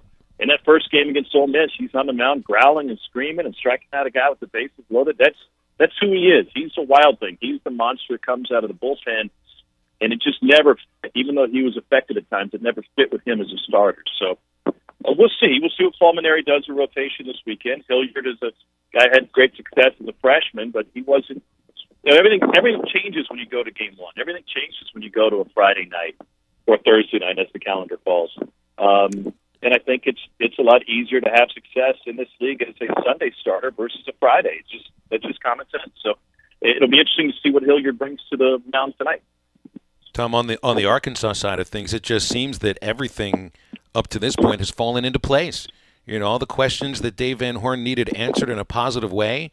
have been answered in that positive way. And I mean, look at a guy playing first base, and Trevor Ezell, that had never played first base in his career, and he's done great over there, and he's been outstanding at the top of the batting order. A guy like Matt Goodhart coming in as a DH out of JUCO, and he solidified that. Your two freshmen, Wicklander and Nolan, have turned into the sort of starters that you feel you can trust at the moment now. And it feels like all the questions that we didn't know about Arkansas baseball have been answered in a positive way up till this point. I agree 100%. And kind of like speaking of the LSU fans and what the expectations are, all you can ask to be an elite team is that you put yourself in position to make it to Omaha. And the first way you do that, obviously, is by getting a national seed. And they're well on pace for that. I think within this league, Vanderbilt is the only team that I'd take in front of Arkansas right now. But there's certainly elements where you would say that Arkansas would have an advantage against Vanderbilt. You're looking at the strength of a roster, the strength of a program from top to bottom. What I like about Dave Van Horn's club is everybody is carrying their weight. You mentioned Ezell. I mean, here's a guy who started every game of his career, and you can expect a guy, if you can hit, you can hit.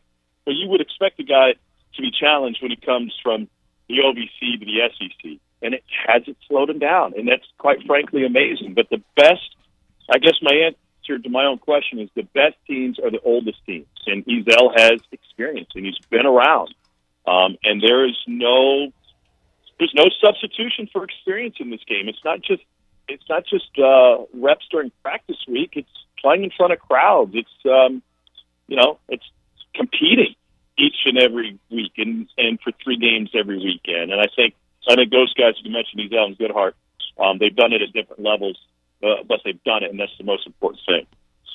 Talking with Tom Hart, play-by-play broadcaster for the SEC Network here on Halftime. Tom, when you guys came down for SEC Nation back in the fall, asked Marcus Spears if he still thought Arkansas and LSU were rivals on the football field, and he felt like the tensions weren't there like they were where he played. For Arkansas, their basketball rival is Kentucky, but for baseball, it's definitely LSU. Is there any debate that LSU considers Arkansas a rival on the baseball field? Gosh, I think there's 2 parties that would have that answer before I would that you'd have to ask. Number one would be the folks inside the baseball facility, and number 2 would be their fans. To me, to make a rivalry, it has to be competitive, and LSU's got a nice streak of series wins against Arkansas.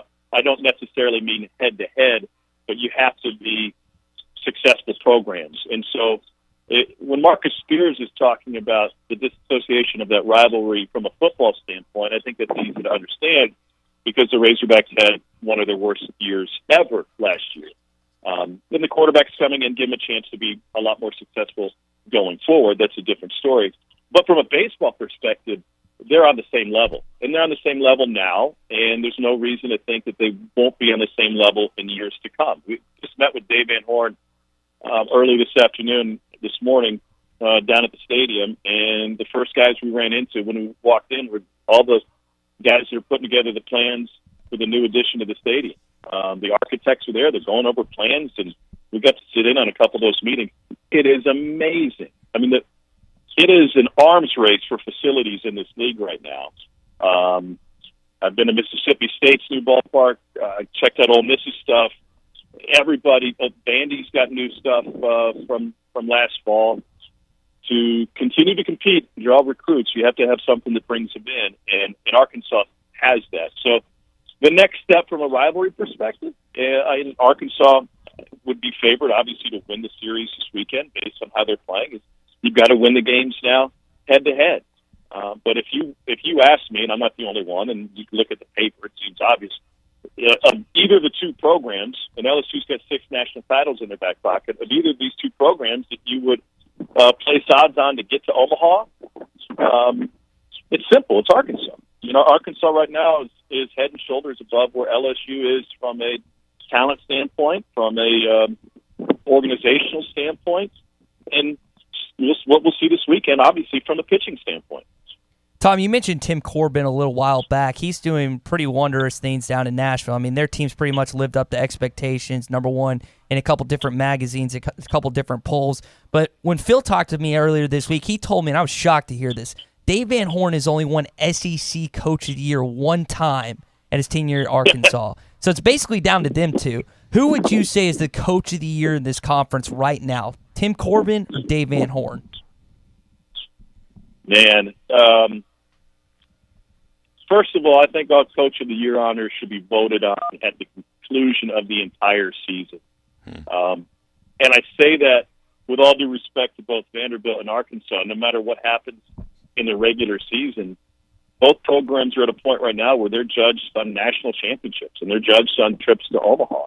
And that's what both of those coaches judge themselves against. They don't judge themselves against division titles or winning the SEC. And quite frankly, the dirty little secret, and I won't say this in 2 weeks on television, but nobody judges it based on winning an SEC tournament. That's irrelevant. It's all about getting your program set up to have success in the postseason, to run through a regional, to get through the Super, to get to Omaha, and then to pace your pitching going up to win there. So I'm gonna defer that answer until I see, who has the most success in Omaha. And based on the overall landscape of college baseball right now, it's tilted a little bit more towards the West this year than it has been in a while. UCLA and Stanford are both having great years. UC Santa Barbara is in the mix to host. That's a new name. That's good to see new names in the mix. There are only a handful of teams that could win a national title. I think in the SEC, there's only 3 that I would bet on to win a national title: Vandy, Arkansas, and Mississippi State. That doesn't mean that there aren't a lot of teams that can make it to Omaha. There's probably 7 or 8 SEC teams that can make it there. But to have the strength, the pitching, the defense, and the offense to win a national title, there's only those 3. And then you throw the 2 Pac-12 teams in there. You're talking about maybe 5 teams, and I'm sure I'm missing 1 or 2 that's out there. Maybe Texas Tech out of the Big 12. Louisville certainly would be in the mix, but it's kind of gotten to the point like college football where you can dial into just a handful of teams. You can count on a hand and a half that have the opportunity to win a national championship, and that's what it looks like in college baseball this year. And not one of them, Tom, not a single one of them will put any emphasis on their conference tournament, as you alluded to about Hoover. And I know you won't say it when you're on the air on ESPN, and I won't say it either when I'm on the IMG radio network, but we can say it here. The whole situation in Hoover is just weird. I mean, it's a great tournament. It's tougher to win the SEC tournament than it is to win the College World Series sometimes. But in the grand scheme of it, I mean, they always say it just doesn't matter, but it just means more at the same time. And I've just trouble jibing all these things together. Well, it's interesting, Phil, because it is a fantastic event, and I look forward to going there every year. The crowds, especially when you get to the weekend, are fantastic. Competition is incredible. The scouts love it. They can all show up and plop down and throw their guns up and get looks at all the top prospects that they want to see. But this has no bearing on winning a national title. It's very similar, or not that dissimilar, I would say, to championship games in college football. Mm-hmm. I mean, what do they matter in the long run? If Alabama can make it in the college football playoff without playing in the SEC title game, then what's the value of the championship game? Well, there's a lot of dollar signs that are affixed to that on the football side, obviously, from the television perspective, conference sponsors and tickets sold. So they serve their purpose. But from teams who have a goal of winning a national championship in baseball, it does not do them any favors. And so you really have to manage your club when you get there, and you have to make a decision. What is our goal going into this? How are we going to use this as a platform to get ready for next week, as opposed to, hey, let's play all the way through Sunday? Now, I will throw this in there. There's also value to a handful of teams that are either A, hoping to host, B, hoping to be a national seed, or what might be the case with LSU, to C, and they've been there before, we've got to get hot to go on a postseason run.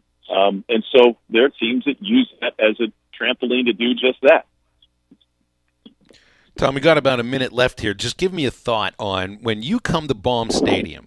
You get some just great atmospheres in ballparks across this league, which you alluded to. But when you come to Baum Stadium, what is it about the crowd here or the atmosphere here that sets itself apart from, say, Alex Box or Dudy Noble Field or any other of the great parks in the SEC? Wasn't it last year, Phil, that we had the guy who had to stare off at the umpire? Was that an Hognoxious, yes. Yeah, Hognoxious. Yeah, I think he would be the thumbnail. Like, he would be the example that you would put up.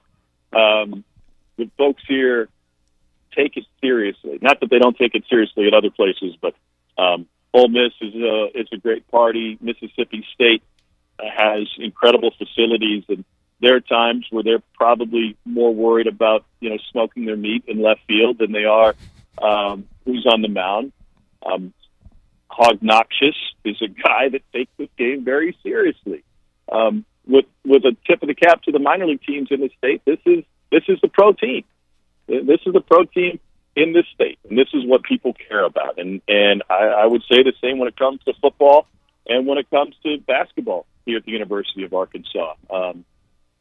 I think outsiders maybe have a hard time understanding that geographically, the school's in the northwest corner of the state, but it is the state school. And, we'll have people watching from Lonoke that are dialed into this team and dialed in to this program, and people from West Memphis, and kids that come here from the entire state and all the way through the Midwest up through Kansas City into Texas. It's important. It's what matters, and it goes back to Greg Sankey's saying it just means more. We're staying at the same hotel as maybe 10 SEC track teams in town for the SEC championship. So I've seen a lot of those. It just means more T-shirts in town already, worn by a wide variety of people and athletes.